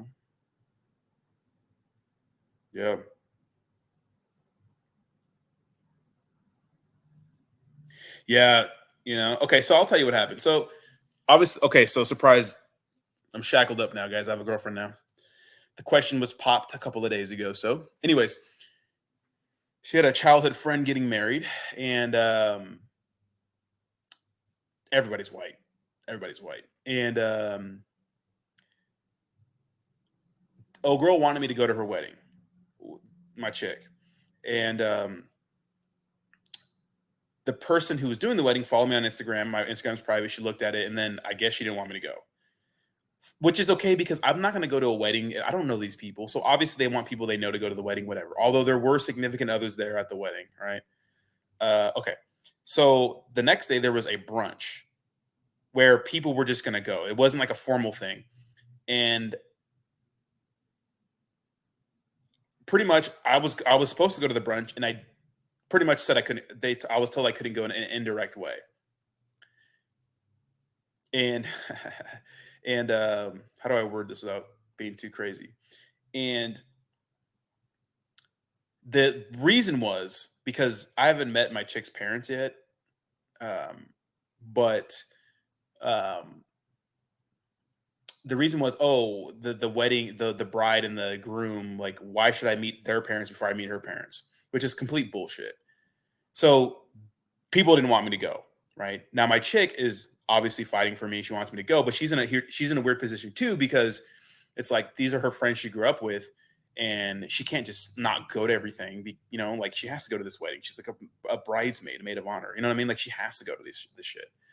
Um, so I was supposed to go to the brunch at least the next day. Like the wedding, honestly, I didn't want to go to any of this shit because I'm busy putting my fucking place together. Like I just wanted to stay home and work on my computer shit and handle it out. Handle it. You know what I mean? But I decided to. I'm like, I'm gonna go. Why not? I got to meet friends anyways. Um, okay, so I was pretty much told like I couldn't go. Now, why? Why can't I go? Because there are significant others at this get together. There's a ton of them. There's people that they don't even know the fucking bride and the bridesmaid, and I know them a little bit, not like that, but like online. I met them one time, right? So why? And I was told I couldn't go. So why couldn't I go to the brunch? Right now, another interesting thing is the night before. Not everyone knows because I'm in Virginia, and my chick knows everyone here. Like she's from Virginia. Like she went to Virginia Tech. She knows everybody here, and a lot of her childhood friends were there. And there was one guy who's had like the hots for her like his entire life, right? And I don't think she knew we were together, but I'm like, I went out. So I went out with him after the wedding, right? I went out to like some whiskey bar around here. It's called Whiskey Jar or something. Sick ass place. I posted on my Instagram. I posted on Twitter. I put yeehaw. There's a few black. There's actually quite a few black people here. There's a lot of black people in Virginia, man. I don't know if people think it's just all white. There's a lot of black people. But so this guy, it's funny because he's like, I don't think he knows we're together. And I just come up behind her and I grab her and I slap her ass and stuff like that. You know what I mean? And you could see, like, damn, you know what I mean? Like, it's funny, you know? Like, yeah, he was this chocolate man, you know, with this little white girl, you know what I mean? And you could tell that was weird for some people, a little bit, you know, weird for some people. There's interracial couples here, right? It's not a huge deal. But I think like those kind of, they're like, damn, you know, like I think that was like shocking to a lot of people. And the next day I can't go to the brunch. You know, I'm nothing but kind to these people, right? But I can't go to the brunch, right? I can't come up with any reason in my head why I can't come to the brunch is because I'm black. And I would be the only black person there. There was no other minorities or ethnic groups in this entire wedding thing, right? And I was like, damn. I'm like, maybe I've just been naive this whole time. Because I always shit on people like, no one likes me because I'm black. Because I think that's fucking corny. It's victim mentality. But I also haven't lived in an area like this. You know what I mean? Ever. Because let me tell you something. In my family, my friends, with my girlfriend, it doesn't matter what she looks like. She can fucking come to anything. Anything. They'd be like, "Oh, we want to meet her." Yeah, but there's no like, "Oh, we don't know, we don't need none of that," because they're not like that. In California, my group of friends, dude, bring your fucking chick. Fuck yeah. Hey man, we'll buy her something. We'll pay for dinner. Like they're like that. That's what my family is, a lot of my family's Mexican. A lot of my not my real family, but people I grew up with are Mexican. And like I remember when I went to my uncle's wedding, or yeah, one of my cousin's weddings when I was like 20. I brought my girlfriend that I was with for like a week to the wedding, and they were like, "Bring her, hell yeah, fuck yeah, bring her." Got her a table. You got her an extra plate of food. You know what I mean? And like that's how we are. They're not like, "Oh, you can't come with us because you're white" or something like that. So I was like, "Damn!" I'm like, maybe I've just been naive the whole time. Maybe there are people that are super racist.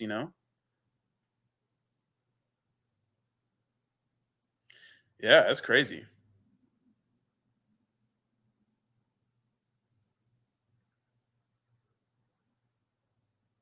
Nah, if they can't support what she loves, fuck them. That's what I'm saying, right? Welcome to the South. Yeah, man. I mean, I'm sorry for all the people I talk shit to over the years for being quote unquote victims. Because I do believe there's racism, but I didn't think it was that prevalent. But I just got literally here for 3 days and got, and literally got it. Yeah, I couldn't go because I wasn't white. That's exactly what happened, OB. And look at, I hate that, dude. I'm in my values, I'm more conservative in my values. But damn, damn. And the crazy thing, like the brother of the bridesmaid, he's like my chick's best friend. He's gay. Um, and they grew up together. And uh, and I'm nothing but kind to them. I picked them up, got them coffee, invite them to my house. I'm like, you guys can all come over. We can have drinks here because that's how I am. I'm a very like nice, giving person. When people come over, ask Jake. When people come over to my house, you got a place to sleep. You got alcohol. You know what I mean? You got comfort. You got all the comforts. You got food. Everything is covered because you're my guest. Because that's how I treat my guests. You know what I mean? And if my boy wants to bring one of his chicks to like an outing, I'm not gonna be like, oh, he doesn't know the family. I'm like, dude, fucking bring her, bro. You know?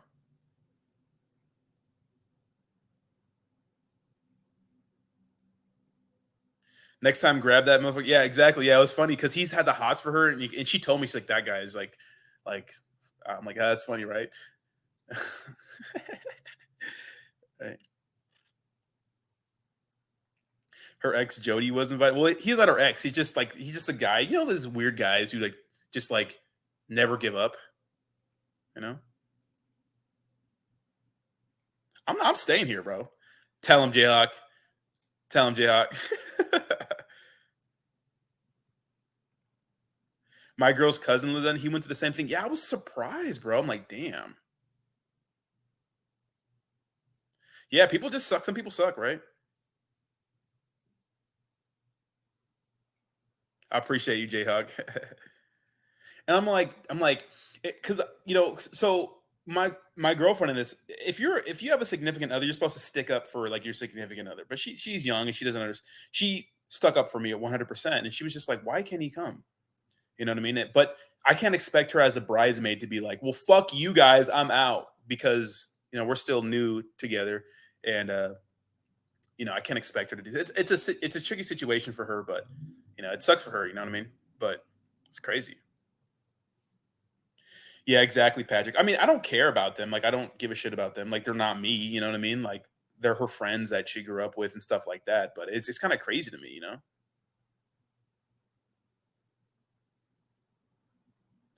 And I was talking to her about it, and she's like, damn, maybe they're racist. Because we were talking about it, and she just felt like terrible because she's in a weird situation. In California, it's not prevalent, but got a big helping of it, big serving of it. I appreciate you, Jayhawk.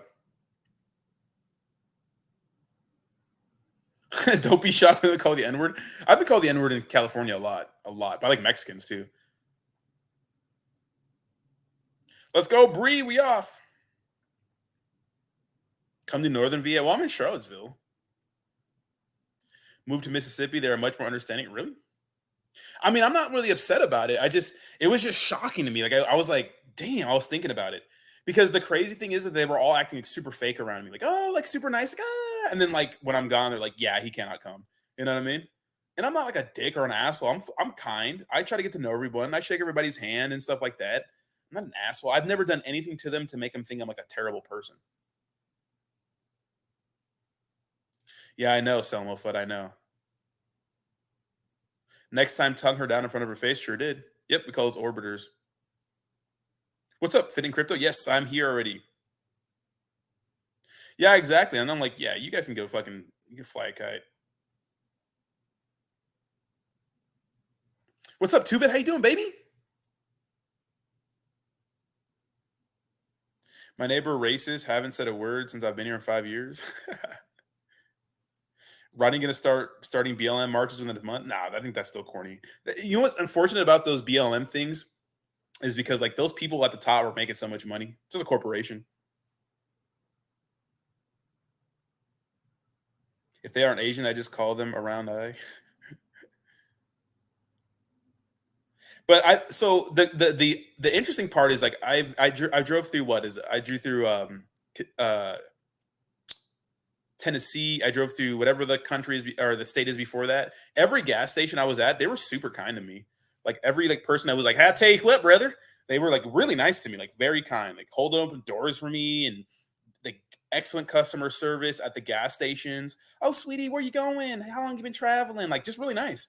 But this is the first right when I got to VA and right when I deal with those people, it's like, what, you don't want a black dude at your brunch table? Like a public place to eat brunch. I couldn't go. They didn't want me to go. A public place to eat brunch. It wasn't some private event. You're not in Woke, California anymore? What's up, man? How you doing, baby? This is funny as hell. I mean, crazy, bro. And it's shocking because I'm not a victim. I'm not gonna be like everyone's racist because I know everyone's not racist. There are some great people in the world, but some people we can't have that we can't have that chocolate man in our pictures. When you leave, best believe you the topic. I'm sure. Probably not the main. I'm not gonna pretend like I'm the shit, like some huge event in their whole life, their thing of getting married. But I'm like, damn, dude. Ignorance is everywhere, sad but true, dude. 100%, dude. 100. Well, look at. I grew up around like Asians, and Asians are racist as fuck. Asians are so racist.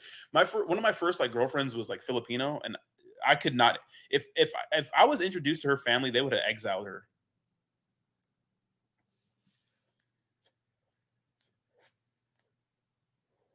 Just smile and say howdy a lot. Hey, brother.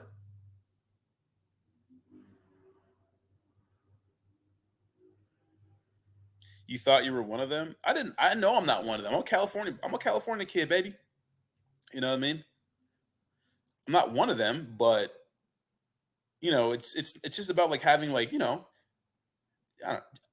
the thing is like, look, if I'm not invited to any of the stuff, because my chick, My chick, she wanted me to go to the wedding. She's like, come to the wedding, come to everything. She wanted me to go to everything, right? I planned to go to everything.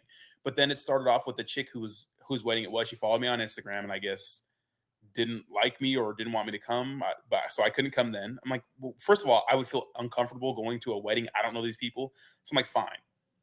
I go to the after party, which is at a public place and stuff like that, which is, it's a bunch of people. It's not like a thing where there's a bunch of, there was a bunch of people there part of the wedding, but I went to that. I wasn't sure if I was invited to that, but I went anyways, right? My chick just came from the wedding. She's like, hey, let's go out. I was like, yeah, let's go. And then the next day we were supposed to do the brunch and whatnot. And then pretty much they were all nice to me and like, yeah, we're going to do brunch tomorrow. Like literally, I thought I was going to go. And then like my chick had to tell me that, oh, like they don't want you to go to the brunch. I'm like, why? And she's like, I don't know. I'm going to talk to him about it. And we were talking about it. And she's like, she obviously she's pissed, but what is she supposed to do? That's a situation I wouldn't want to be in. Buddy of mine moved to GA when he was in his early 20s and found it very difficult to meet people. They are polite, but not friends with outsiders. That makes sense too. Grow some braids, go all in. Best way to deal with people like that is be the hottest, most successful motherfucker in their face. Plus, you stuffing a snow bunny. Motherfuckers want to be you, bro. Yeah, dude. Let me tell you something. I came here on a fucking warpath, right? I know the stream's all ghetto right now and stuff like that, but once my studio's ready to go, and I'm hitting the gym and stuff right now, consistently, like it's over, baby. It's over. I appreciate you, J-Hawk, man. Where's Nova? Maserati's sleeping in the big house. We gonna have to burn them sheets. The brunch was probably on a plantation. No, it was in a public ass place. It was like a basic ass brunch place. Honestly, like I was getting dressed, and once she told me that, I took off all my, I put on my comfy clothes, and I started working on my computer shit. I was like, all right, cool.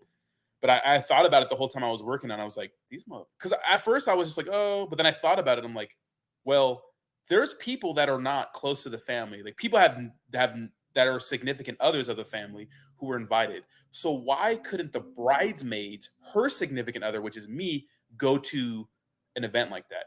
How come other people who weren't really a part of the wedding but were there can invite their significant others to brunch and be part of the wedding or at least be at the wedding, eat food and stuff? But one of the a maid of honor, right? Why can't her significant other come to this event? What's literally. Yeah, Asians are crazy, bro.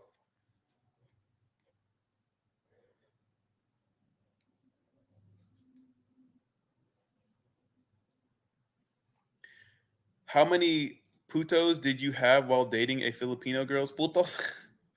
Right? Yeah. Her parents did not like me. Introduce yourself with Clayton Bigsby. Maybe they'll like you more if you show them some shitcoins from BitBoy. Nah. How many black people were there? At the wedding, 0. At the brunch, 0. I'd be the only black person. That's why. When we went so Charlottesville, there's a lot of black people. Like I don't think it is mostly white, but there's still there's as many black people here as there is in San Diego, if not more. Like in real black people, I wouldn't say real black people, but country black people, you know what I mean? Like when I went out to that whiskey jar, like I know that picture I put up, that video I put up there's a lot of black people, but that's the same ratio there would be to black people to others in San Diego. But in San Diego, there'd be like more Mexicans and Asians. It was just a lot of white people and a few black people. And like a few Asians sprinkled in there. Shitty that for doing that to her. And yeah, I know.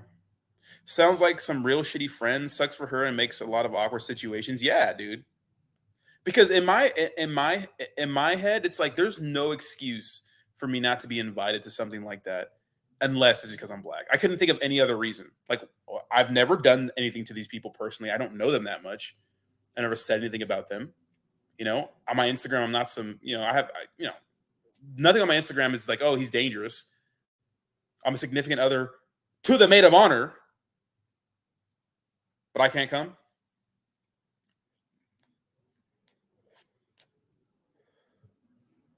What's up, Steve? How you doing, baby?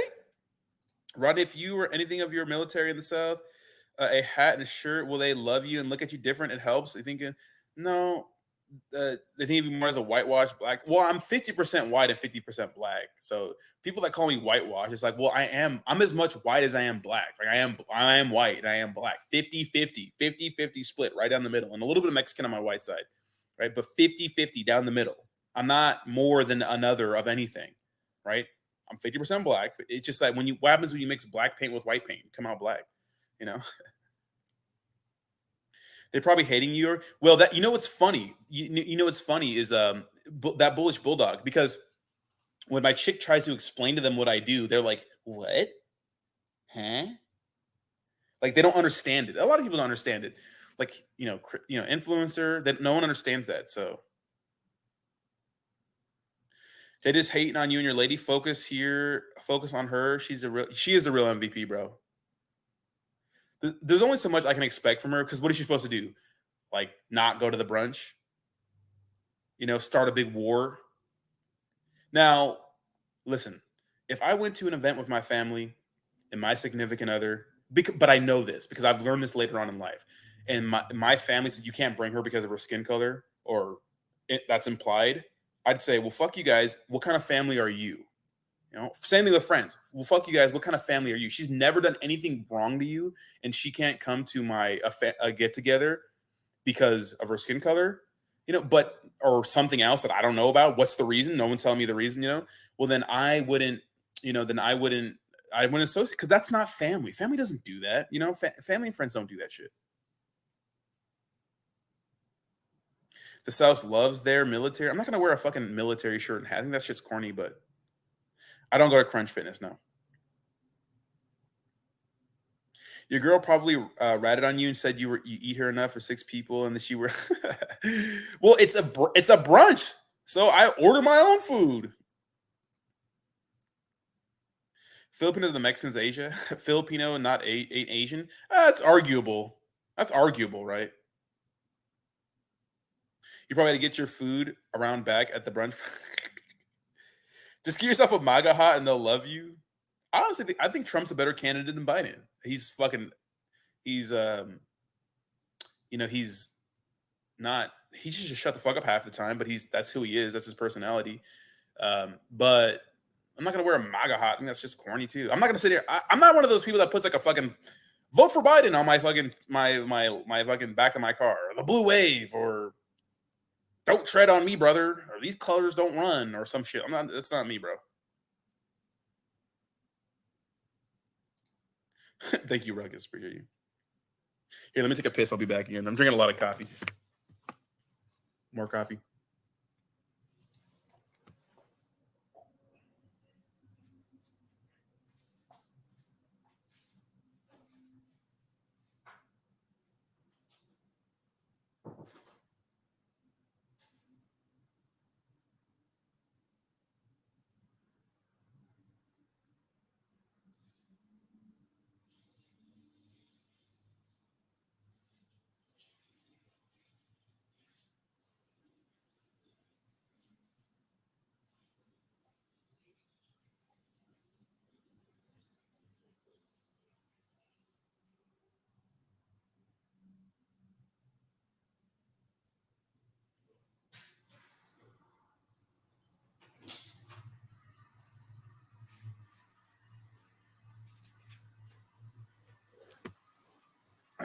Like, some people are like truly paranoid, guys, like, and like, they think like they're a victim in all cases, but I'm not like that, man.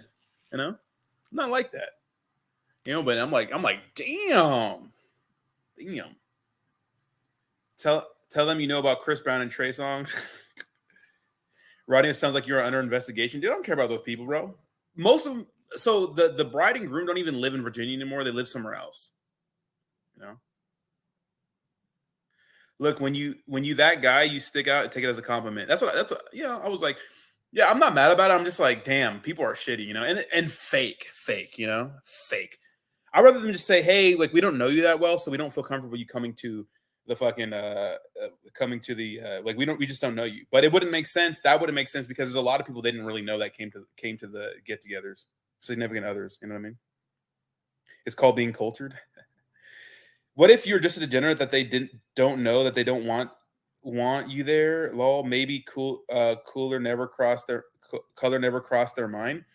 Well, maybe Steve, but the thing is, there were other significant others that or were they didn't know the bride and groom that were there because they were significant others of people that were invited to the wedding. It's like a plus one. And even so, why can't I go to a brunch, a public place, right? Where other people that they don't know anybody there, you know what I mean? It's like I thought about that too because that was my other argument. Like, oh, well, they just don't know me. I'm like, well, they just don't know me, so that's why they didn't want me to go to the. I'm like, that's fair. That's fair. It's their wedding. It's their special day. They don't really know me. But then there's other people that don't really know. It's like, why can they come? You know, and those people weren't the maid of honors. My chick was the maid of honor, so it's like I should be, Truth, man, my family hated my ex-wife, still supportive. So my chick's parents do, I haven't met them yet, but they don't not like me. They actually support my chick and like what she does. And so my chick is like from like the like south. I would say like farmland. I would say like I went to her house and it's like we drove by it at least when I came down here and visited last time, and it's like houses are like far apart. There's no like stores. It's like rural, like a lot of land and stuff like that. Her parents are both white. Both her daughters are redheads. Both there's only two. My sister, my girl has one sister, and her sister dates a black guy. So both of their kids date black guys, right? So they don't really. Her parents don't care about race. It was just the bride and groom. Her parents are pretty cool. I haven't met them yet, but I'm sure I'll like them. Maybe they didn't invite you, Roddy, because they're afraid they didn't serve. It's a public place, and I think that place did serve fried chicken. This is a good dose of reality. You will always be black, no matter how much you want to be white. I don't want to be white. I want to be me. I want to be half black, half white. I don't know what you mean. I don't want to be white. Moving to the South is not me wanting to be white. In fact, there's more black people that here than there are in San Diego, but like a long shot. Just different culture. I hate that. Like, oh, you want to be white? It's like, dude, I'm fucking white. I'm 50% white. You weirdo. I'm 50%. I'm split down the middle. It's not a choice. I am what I am. Yeah. Just kind of talk like Lil Wayne or 50 Cent. Like, dude, Malcolm X, Martin Luther King, those guys spoke like they were articulate, So I don't get that. I hate that shit. Like, oh, you're whitewashed. It's like, dude, what is fucking black, bro? Get a dog, bro. Black Pit. I want a German Shepherd.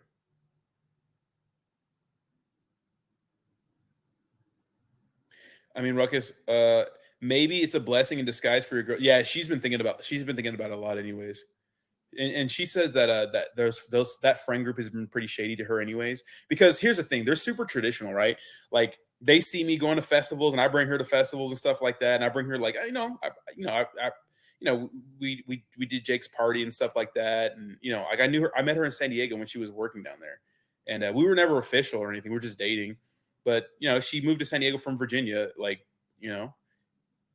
and they see her like doing these things, and this is not things they would do. They're more like traditional, you could say, in the traditional sense of like go to church on Sundays and work a 9 to 5 job, and like the regular traditional family life. No one like owns their own. I don't know, not everyone, but those people that don't own their own business and stuff like that, they work for corporations and stuff, and so my lifestyle probably seems kind of weird to them, but it's not like I'm a fucking Satan worshiper, you know.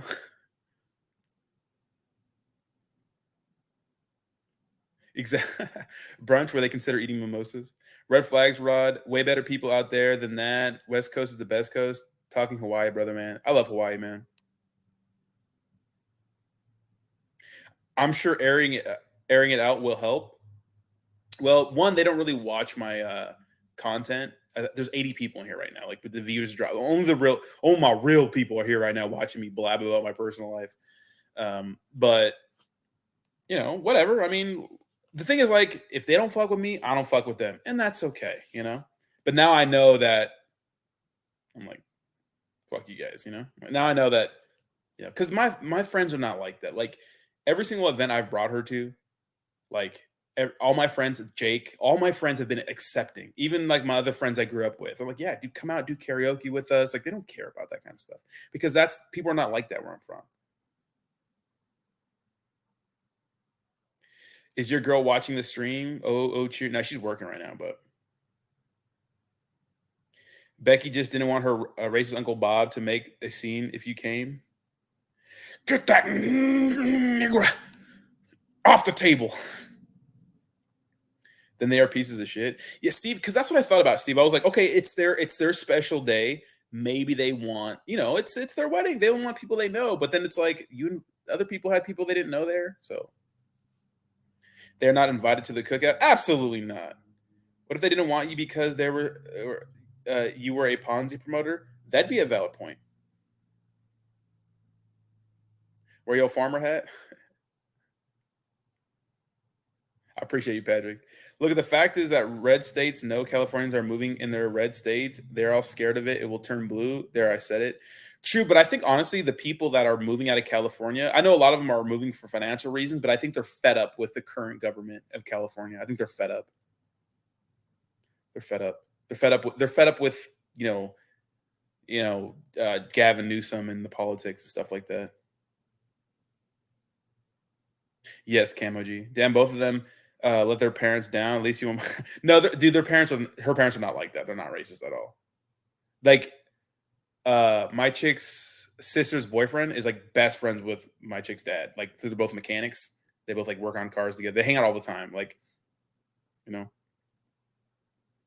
But I make a joke for him, like, damn, your parents raised you guys, and both you guys dating black guys. Fuck. Daniel, yeah, I'm in Virginia now. Yeah, I'm in Virginia now. Exactly. Black is the dominant gene, so if you're half black, yeah, I could have turned out looking like Blake Griffin, but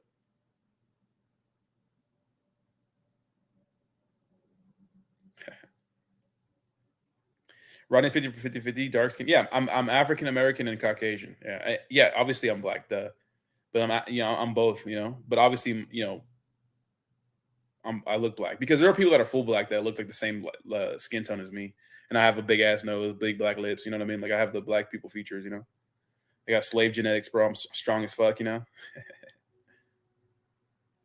Used used to bred German shepherds, man. I've got 3 down and forth. They're super active and need work. I had a German shepherd before. See what the problem was with the mixed folks? There were never enough. Yeah, you're too white for the black kids and too black for the white kids. That's how it always is with mixed kids. Miss OG, what's up? No, me and Austin were just playing a joke. Yeah, they're gonna give your ass hell come February, Black History Month. My wife and I have experienced that where we live. We are minorities here and just try to laugh at it. Unfortunately, that's how some people are. It sucks. Yeah, they're crazy. But look at some black people are racist too, bro. Black people do not. If you go in like a black neighborhood, like you're not black, like you get it too. You get it too. You know what I mean? So people are just tribal like that, dude. Maybe in California, we're just not like that. Well, at least in San Diego, we're not like that. We're not tribal like that. Because I live in San Diego the majority of my, like 99% of my life, right? Or 90%, whatever. And we're just not like that over there.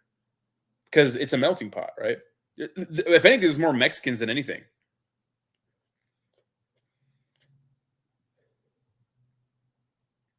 What's up, Mr. Diamond? How you doing, baby? Austin's taking a break from Twitter and YouTube. He's taking a break to spend more time with his kids, which I can respect. Austin, maybe this is TMI, but Austin is rich as fuck, bro. He's rich as fuck, and he has kids to take care of. If I'm Austin, I'm rich as fuck. Fan makes insane money from her ASMR channel. Obviously, I don't have to tell you that. Look at her subscribers. Look at her views. Like I'm, and if I have 3 kids, I'm spending more time with my kids. If you're Austin, he doesn't have to work that hard. None of the other white guys gonna want anything to do with them. Gonna want anything to do with him. So, what will be your son? Yeah, 25% black. Probably still look black too. MJ was black too.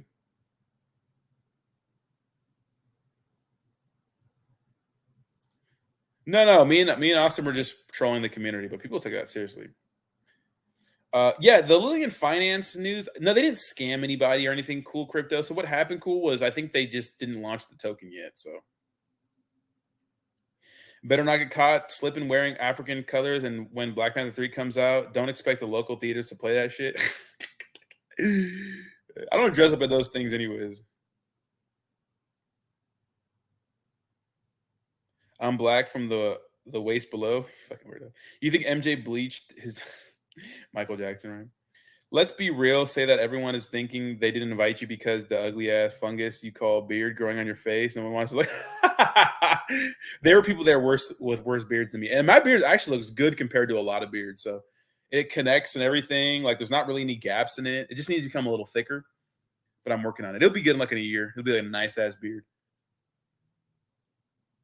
I wanted to sit down and talk to Austin about money, finances, and business in general. He seems smart as fuck. Yeah, Austin is great, dude. Austin does well in his life, and if Austin wants to take some time off to spend time with his kids, why not? What's up, Mizzy? How you doing, baby?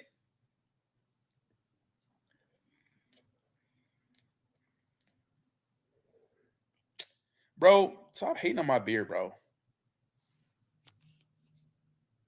It's not a bad. It's not a bad beard, bro. Come on. We're a little patchy here, but it's not bad, bro. It's not bad, bro. Come on, especially from the front. Chill. I shaved the mustache down a little bit, so it connects everything. No gaps. Oh look, I got a couple gaps right here, but beard is fucking fire, bro. Chill. Trim it down; it'll grow better. No, that's a myth. That's a myth. That's a myth. It's a myth. I'll trim it, but it's not a. First of all, I like this length, but not all my hair is at this length. Trust me, I've done a lot of research on how to grow it. So what I do is I use minoxidil, the Rogaine stuff, to like because Rogaine doesn't make you grow hair, but what will do if you have like the hair like little follicles or the things where hair can grow, it'll grow your hair back. Rogaine does work. The reason why Rogaine doesn't work for a lot of people is because you have to put that shit on twice a day consistently for months, and people will not do that. People will not stick to a routine. People don't even take their fucking medication when they're supposed to. People won't do it, but I'll do it for the beard. You know, I don't want a long beard. I want like a nice one, like a little thicker on the sides. But it's not bad, bro. Thicker on the sides. You know what I mean?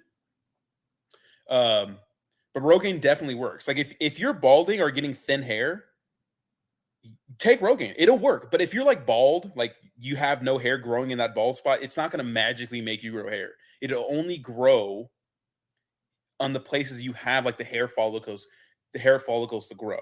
So it takes a while for those hairs to become terminal. It's weird. It's a weird science. But if you put it on twice a day or at least once a day, if you miss a day, you use the derma roller, you use the castor oil, the Jamaican castor oil. That's what I get. You put that on, it does help. You take some. I'm taking biotin. Everything it works. You just got to be consistent, right? And then some people's beards like don't have like hair in this. They don't have hair in this spot. So if you don't have hair that can grow in this spot, it won't grow. But if you have it, it'll work. You just got to keep taking it.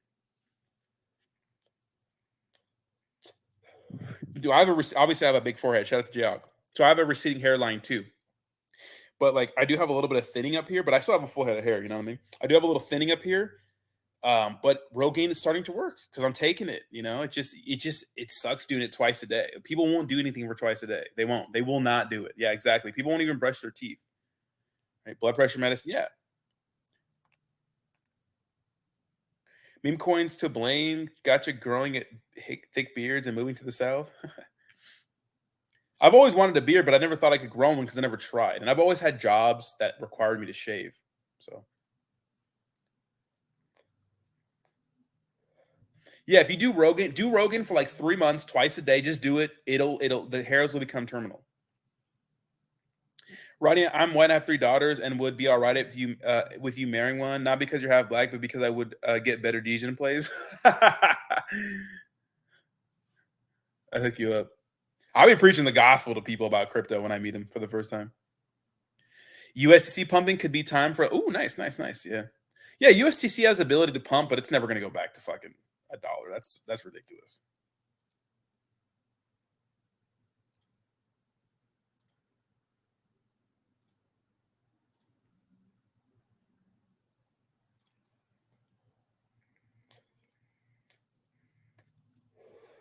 When the release of Bearded Rotting token, I've thought about launching a token, guys. But look, here's the thing. Here's the thing. Okay, even if I launch a token and I commit everything to the project, it's gonna pump and dump. Is it gonna rug? No, there'll be liquidity, but it's not gonna. It's not gonna fucking. The chart's gonna go down and be like, "Hey, scammer!" Man. I don't want that kind of fucking shit on my mind. I want to because I'll make a lot of money, a lot of money, and I've thought about it, but I can't think. I've even talked to other influencers about doing it, but it's just too much work, dude. It's too much work. No Baptist churches over there. I went to a Baptist church growing up. Dude, Baptist churches are the best, bro. I did get a haircut the other day, though. No longer look like Sasquatch pumping weights in the gym. Let's go, baby.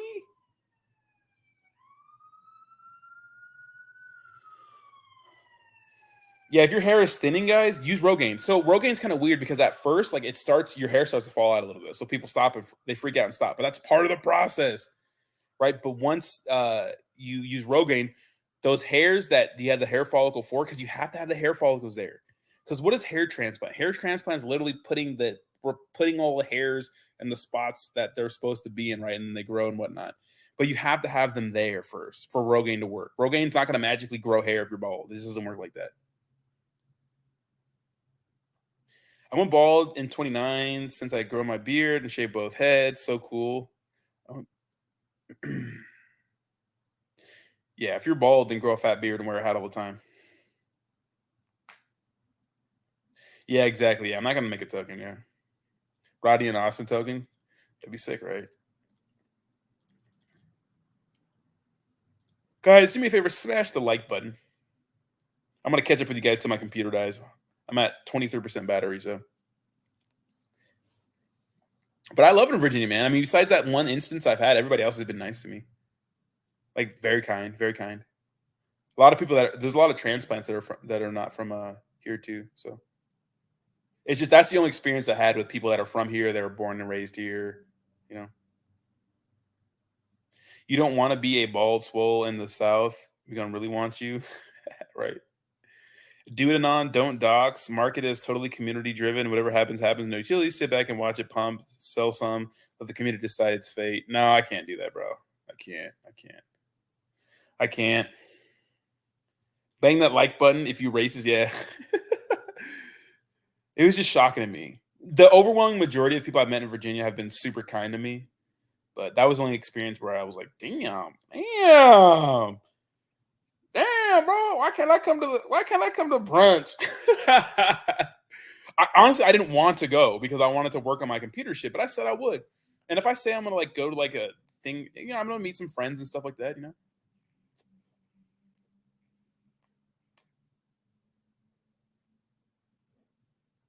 Damn, Ronnie, baby needs some new shoes. What do you mean?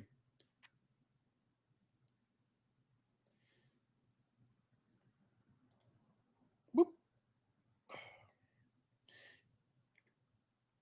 Oh, let me put this on the crypto chart so we can see if crypto is dumping right now. I don't think it's dumping, right? Is Bitcoin dumping? Yeah, Bitcoin is dumping a little bit, but we had a nice little run up. XRP, man, has been super disappointing. Remember the documents came out. Everyone's like, who gives a fuck? Because the documents didn't really prove anything for XRP. It just a guy who used to work for the SEC. I mean, obviously, he's more important than that. Pretty much said that he doesn't think that Ethereum is security. Right? Can I talk about SHIB? Yeah, SHIB's interesting. Shiba Inu is like, it all depends on Shibarum, to be honest. But to me, it's not exciting as like getting into a Pepe. The upside's so high. They'll start wanting you around once it's come out. I don't care if they want me around, dude. First of all, they're all pretty wealthy, so they don't care about my money, which I don't really care about anyways. But they don't care about my money, which is like good. I don't want them to care about my money.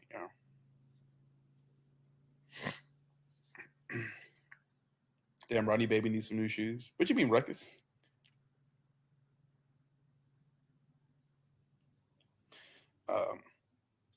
Yeah, but I'm so excited for the studio. I have like 6 sound panels in the way. I have a big carpet on the way. I'm getting a big dresser so I can put cool stuff in the back. I got some lights I'm gonna install in there. So like I said, on green days I'll put the green light on. On red days I'll put the red lights on. It's gonna be darker in there. I'm gonna go buy some blackout curtains from Target right now. I'm gonna go to Target right after I eat some breakfast right now, and or some lunch. I guess what is it, 1 over here? Yeah, it's already 1 p.m. over here. Eat some breakfast. Go to Target. Get some last few things I need. I think I need like a new blanket, um, blackout curtains, and then I'm going to maybe get an energy drink or something. I don't know. I'm telling you all that shit. But then I'm gonna come back, take my pre-workout, go work out, come back and just make some Pepe content, some other videos. Maybe have a stream tonight. We'll see. Maybe a chill and chill. I want to get back on the chill and chill streams. Did you see the post of BitBoy in Dubai? I have not. You should come out with a Degen app where we can invest shitcoins all day.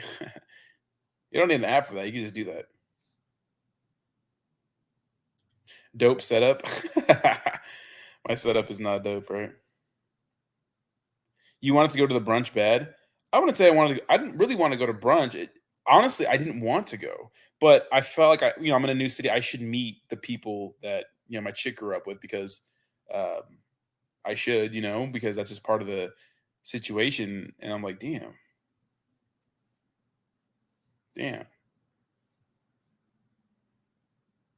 So you're going to do bodybuilding now, Rodney?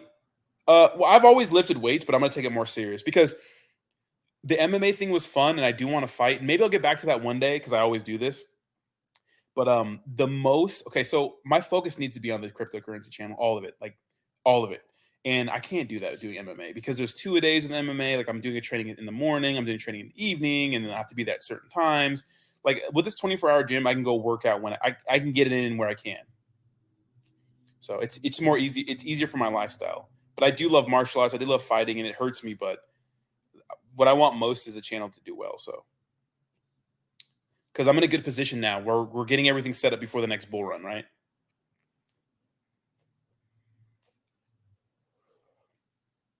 Pepe made me worry about yesterday after crash. Well, yeah, dude, devs are always selling, right?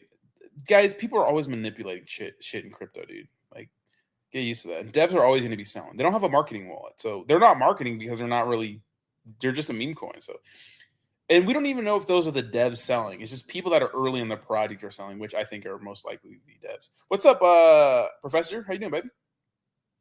If your chick is hot, who cares? They are probably mad because a brother bagged her. Yeah, my chick's a babe, man. She's just my type, And she got a big old booty. Where's Jayhawk at?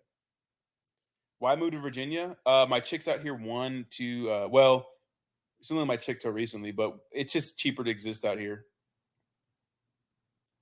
I suppose I could have moved to Texas or some other place, but it's cheap out here, bro. I have a fucking big ass place. I'm still amazed. I have a big ass place. I got it for I paid $2,200 a month. 2,200. I paid 27, just under that, in San Diego. Plus, I didn't have central AC. I didn't have a washer and dryer in my apartment. Like, you can't get a washer and dryer in an apartment in San Diego. You just can't. You can't do that.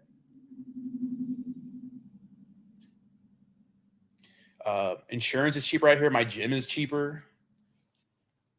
Taxes, California be taxing, so a lot of different reasons. Florida was another choice too, but it is humid out here. Yeah. Law, bro, living in a mansion. It's not a mansion by any stretch, but compared to my apartment, it's a mansion. My apartment in San Diego was 1,900 square feet or 1,800 square feet, something like that.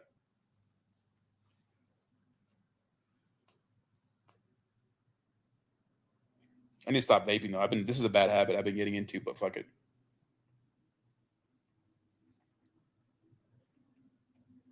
So a lot of different reasons, but it made sense for me to move out here.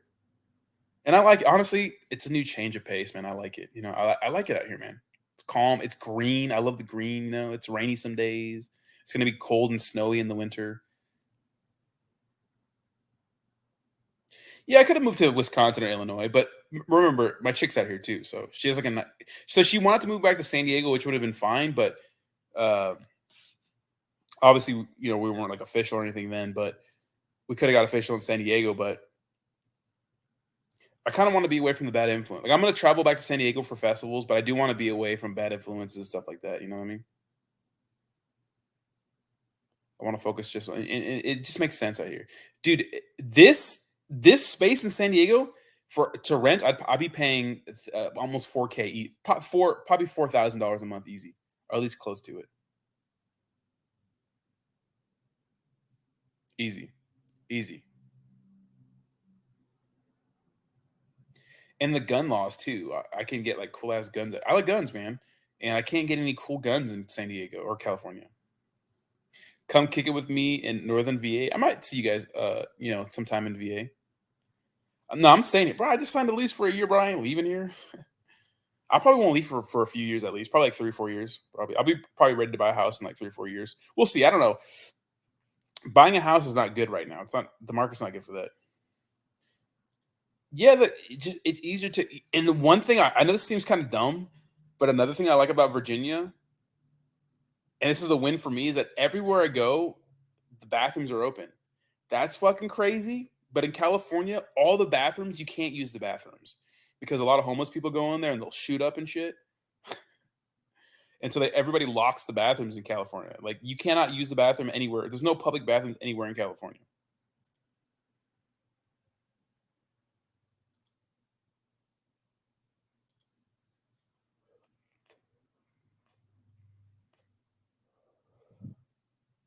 I don't want to buy a bunch of houses. I'd rather just have one house. People told me to like Airbnb and stuff. I'm too lazy for that shit. I will not get like have property and run it. And I just not. No. Cali is a dump, dude. I mean, San Diego's beautiful, but a lot of parts of Cali, dude. LA is a shithole, bro. Go to downtown LA. Rodney is locked down. Rodney is on house arrest. Imagine. What's up, Edgar? How you doing, baby? Edgar, I'm loving the gains you're making, bro. I'm loving the gains, man. Looking good, bro. Looking good. It's getting to be that way here in Washington too. Eastern Washington, it's always been that way in Eastern and Western Washington. Yeah, Washington is the influence is spreading from Seattle out, right? Well, I'm Cali raised. I'm Washington born, but I've been in Cali since I was a toddler. So I'm gonna end up in Texas too. Michigan sucks. Why did I ever come back here? It seemed right. I remember I lived in Portland for 3 years for work, and then I just moved back to San Diego, started over again. But glad you're focusing on your channel. Honestly, this channel has so much potential. Good luck. Thank you so much. I can't wait to get my once I have a good, nice professional setup. Look at a professional setup isn't everything because if you suck, right? And I realized that the reason why my channel is small is not only because it's because of my setup. It's because like my content's not on the level of other people's just yet. It's just not. So I have ideas. I want to keep the stream. I want to keep the quick videos, but I also want to make like really cool videos that are edited nicely and stuff like that. So I'll probably buy an editor, pay an editor and stuff like that to manage some stuff for me or make some good content. I understand that my content is not Coin Bureaus. It's not BitBoys. It's not any other channels. Like they have good content and that's why they have a lot of followers. So I'm not delusional because some people literally sit and say, oh, the only reason why you have all these nice things because of your setup. It's like there are so many people that have like come from nothing to like have like that hundreds of thousands of followers or millions of followers um um because like they're just have good content. So whatever it is, but I'm learning more and more every day. But a good setup does help. Nice sound, good visuals, you know what I mean? Consistency, because I've been the most consistent, you know what I mean?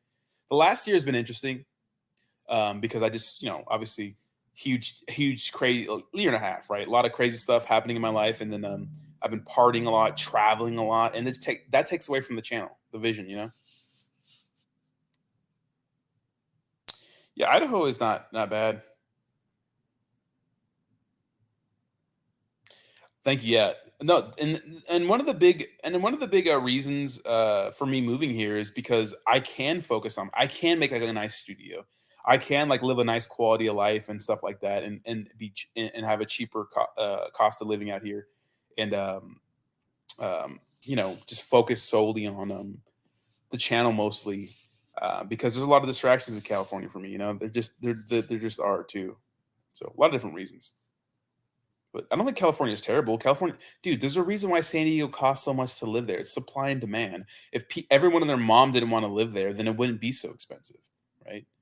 That's the issue with people moving out of California and going to other places. That the cost of living goes up because of supply and demand, right? All the places where people are moving to, all the Californians moving to those places, the rent's going to go up because that's just how shit works. Supply and demand. It's like Bitcoin getting to $1 million and $100,000. The only way it does that is more people want it. Thank you so much for the kind words, Daniel. I appreciate that. I love when you FUD the bullcrap. I be FUDing a lot. Thank you so much, Wes Chase. I appreciate you, man. Keep going, man. FuddyZilla, dude. CoffeeZilla is so good, dude. CoffeeZilla is so good. You guys watch his last special? It was kind of anticlimactic, to be honest, but it was really good. Your party days are done? Exactly, bro. Let's go. I sent it the last year, bro. The crazy thing is, like, I don't regret anything from the last year. I had so much fun, bro. I got to see a little bit of the world. I went to a lot of festivals. Like, I love music, and I went to so many festivals and live music events. And I'm still gonna go to festivals, but it's gonna be like once every 2 months kind of vibe, you know. Can Crow or Gala hit $1? I don't know. Crow is possible, 100%. But any reason for the dump? Yeah, we're just having the market pullback. I mean, the overall cryptocurrency market. I mean, let's look at let me minimize my dumbass face here for a second.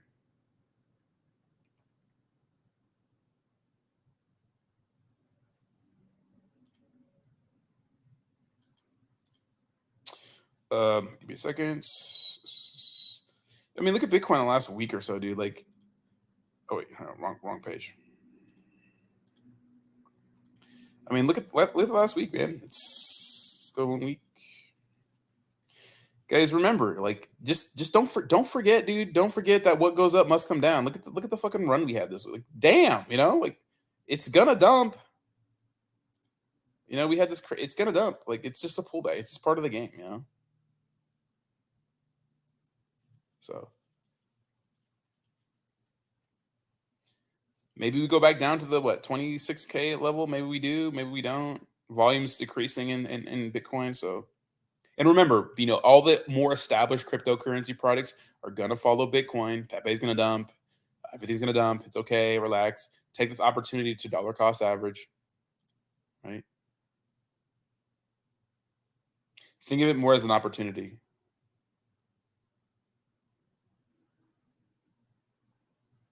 Hold an AMA with 5 meme coins at a time. They can ask questions. The devs question can bring a lot of people. Just a thought. That's actually nice.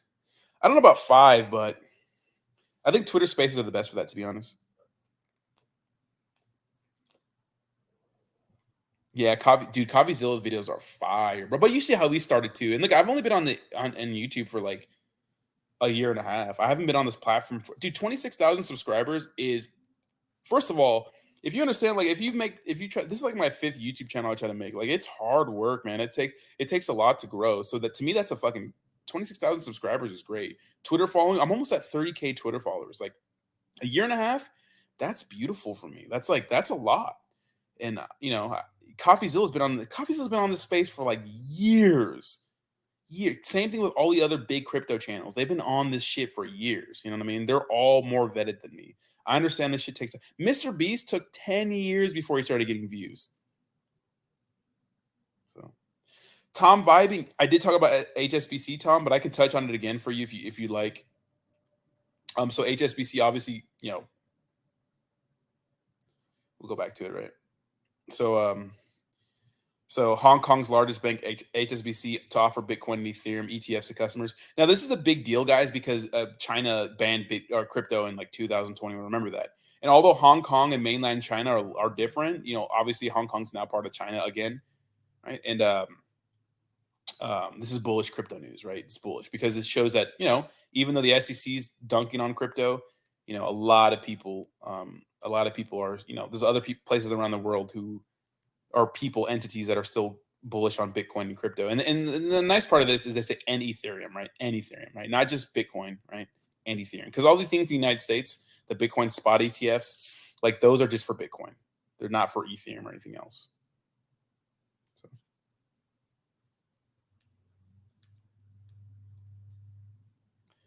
That's good too, dude. So many people don't even get past 100 subscribers. You know what I mean? So, like, I never like look at like any big people in the space and be like, oh, it's like, no, those motherfuckers work for it, bro. Unless you buy your followers, which we know a lot of people do in this space. Like, I have respect, bro. Like, I don't, even if I don't like you, like BitBoy, even if I think you're a fucking mouth breather, like, he's smart, bro. He's a savvy businessman, bro. He made it happen. He's still making it happen. He's consistent. Like, I can't knock him. Guys, with that, but I'm gonna end the stream, guys. My battery's at 9%, so and I'm gonna go ahead and take care of some stuff for the rest of the day. So I'm gonna put out some more Pepe content, streaming as usual. I reached out to Jake. We're probably gonna have the crypto hour tomorrow morning, guys. Thank you guys so much for hanging out with me this morning. I do appreciate y'all. I do appreciate y'all. Guys, have a fantastic day. Smash the like button on the way out. I'll see you same time tomorrow morning. I should have sound all good in my office, maybe like in a week or so when everything arrives from Amazon. So just bear with me here for a second while I get that set up and whatnot. And then we'll have some couch streams and stuff like that for the time being. Guys, smash the like button, and I will talk to you all tomorrow. Bye-bye now. Bye-bye.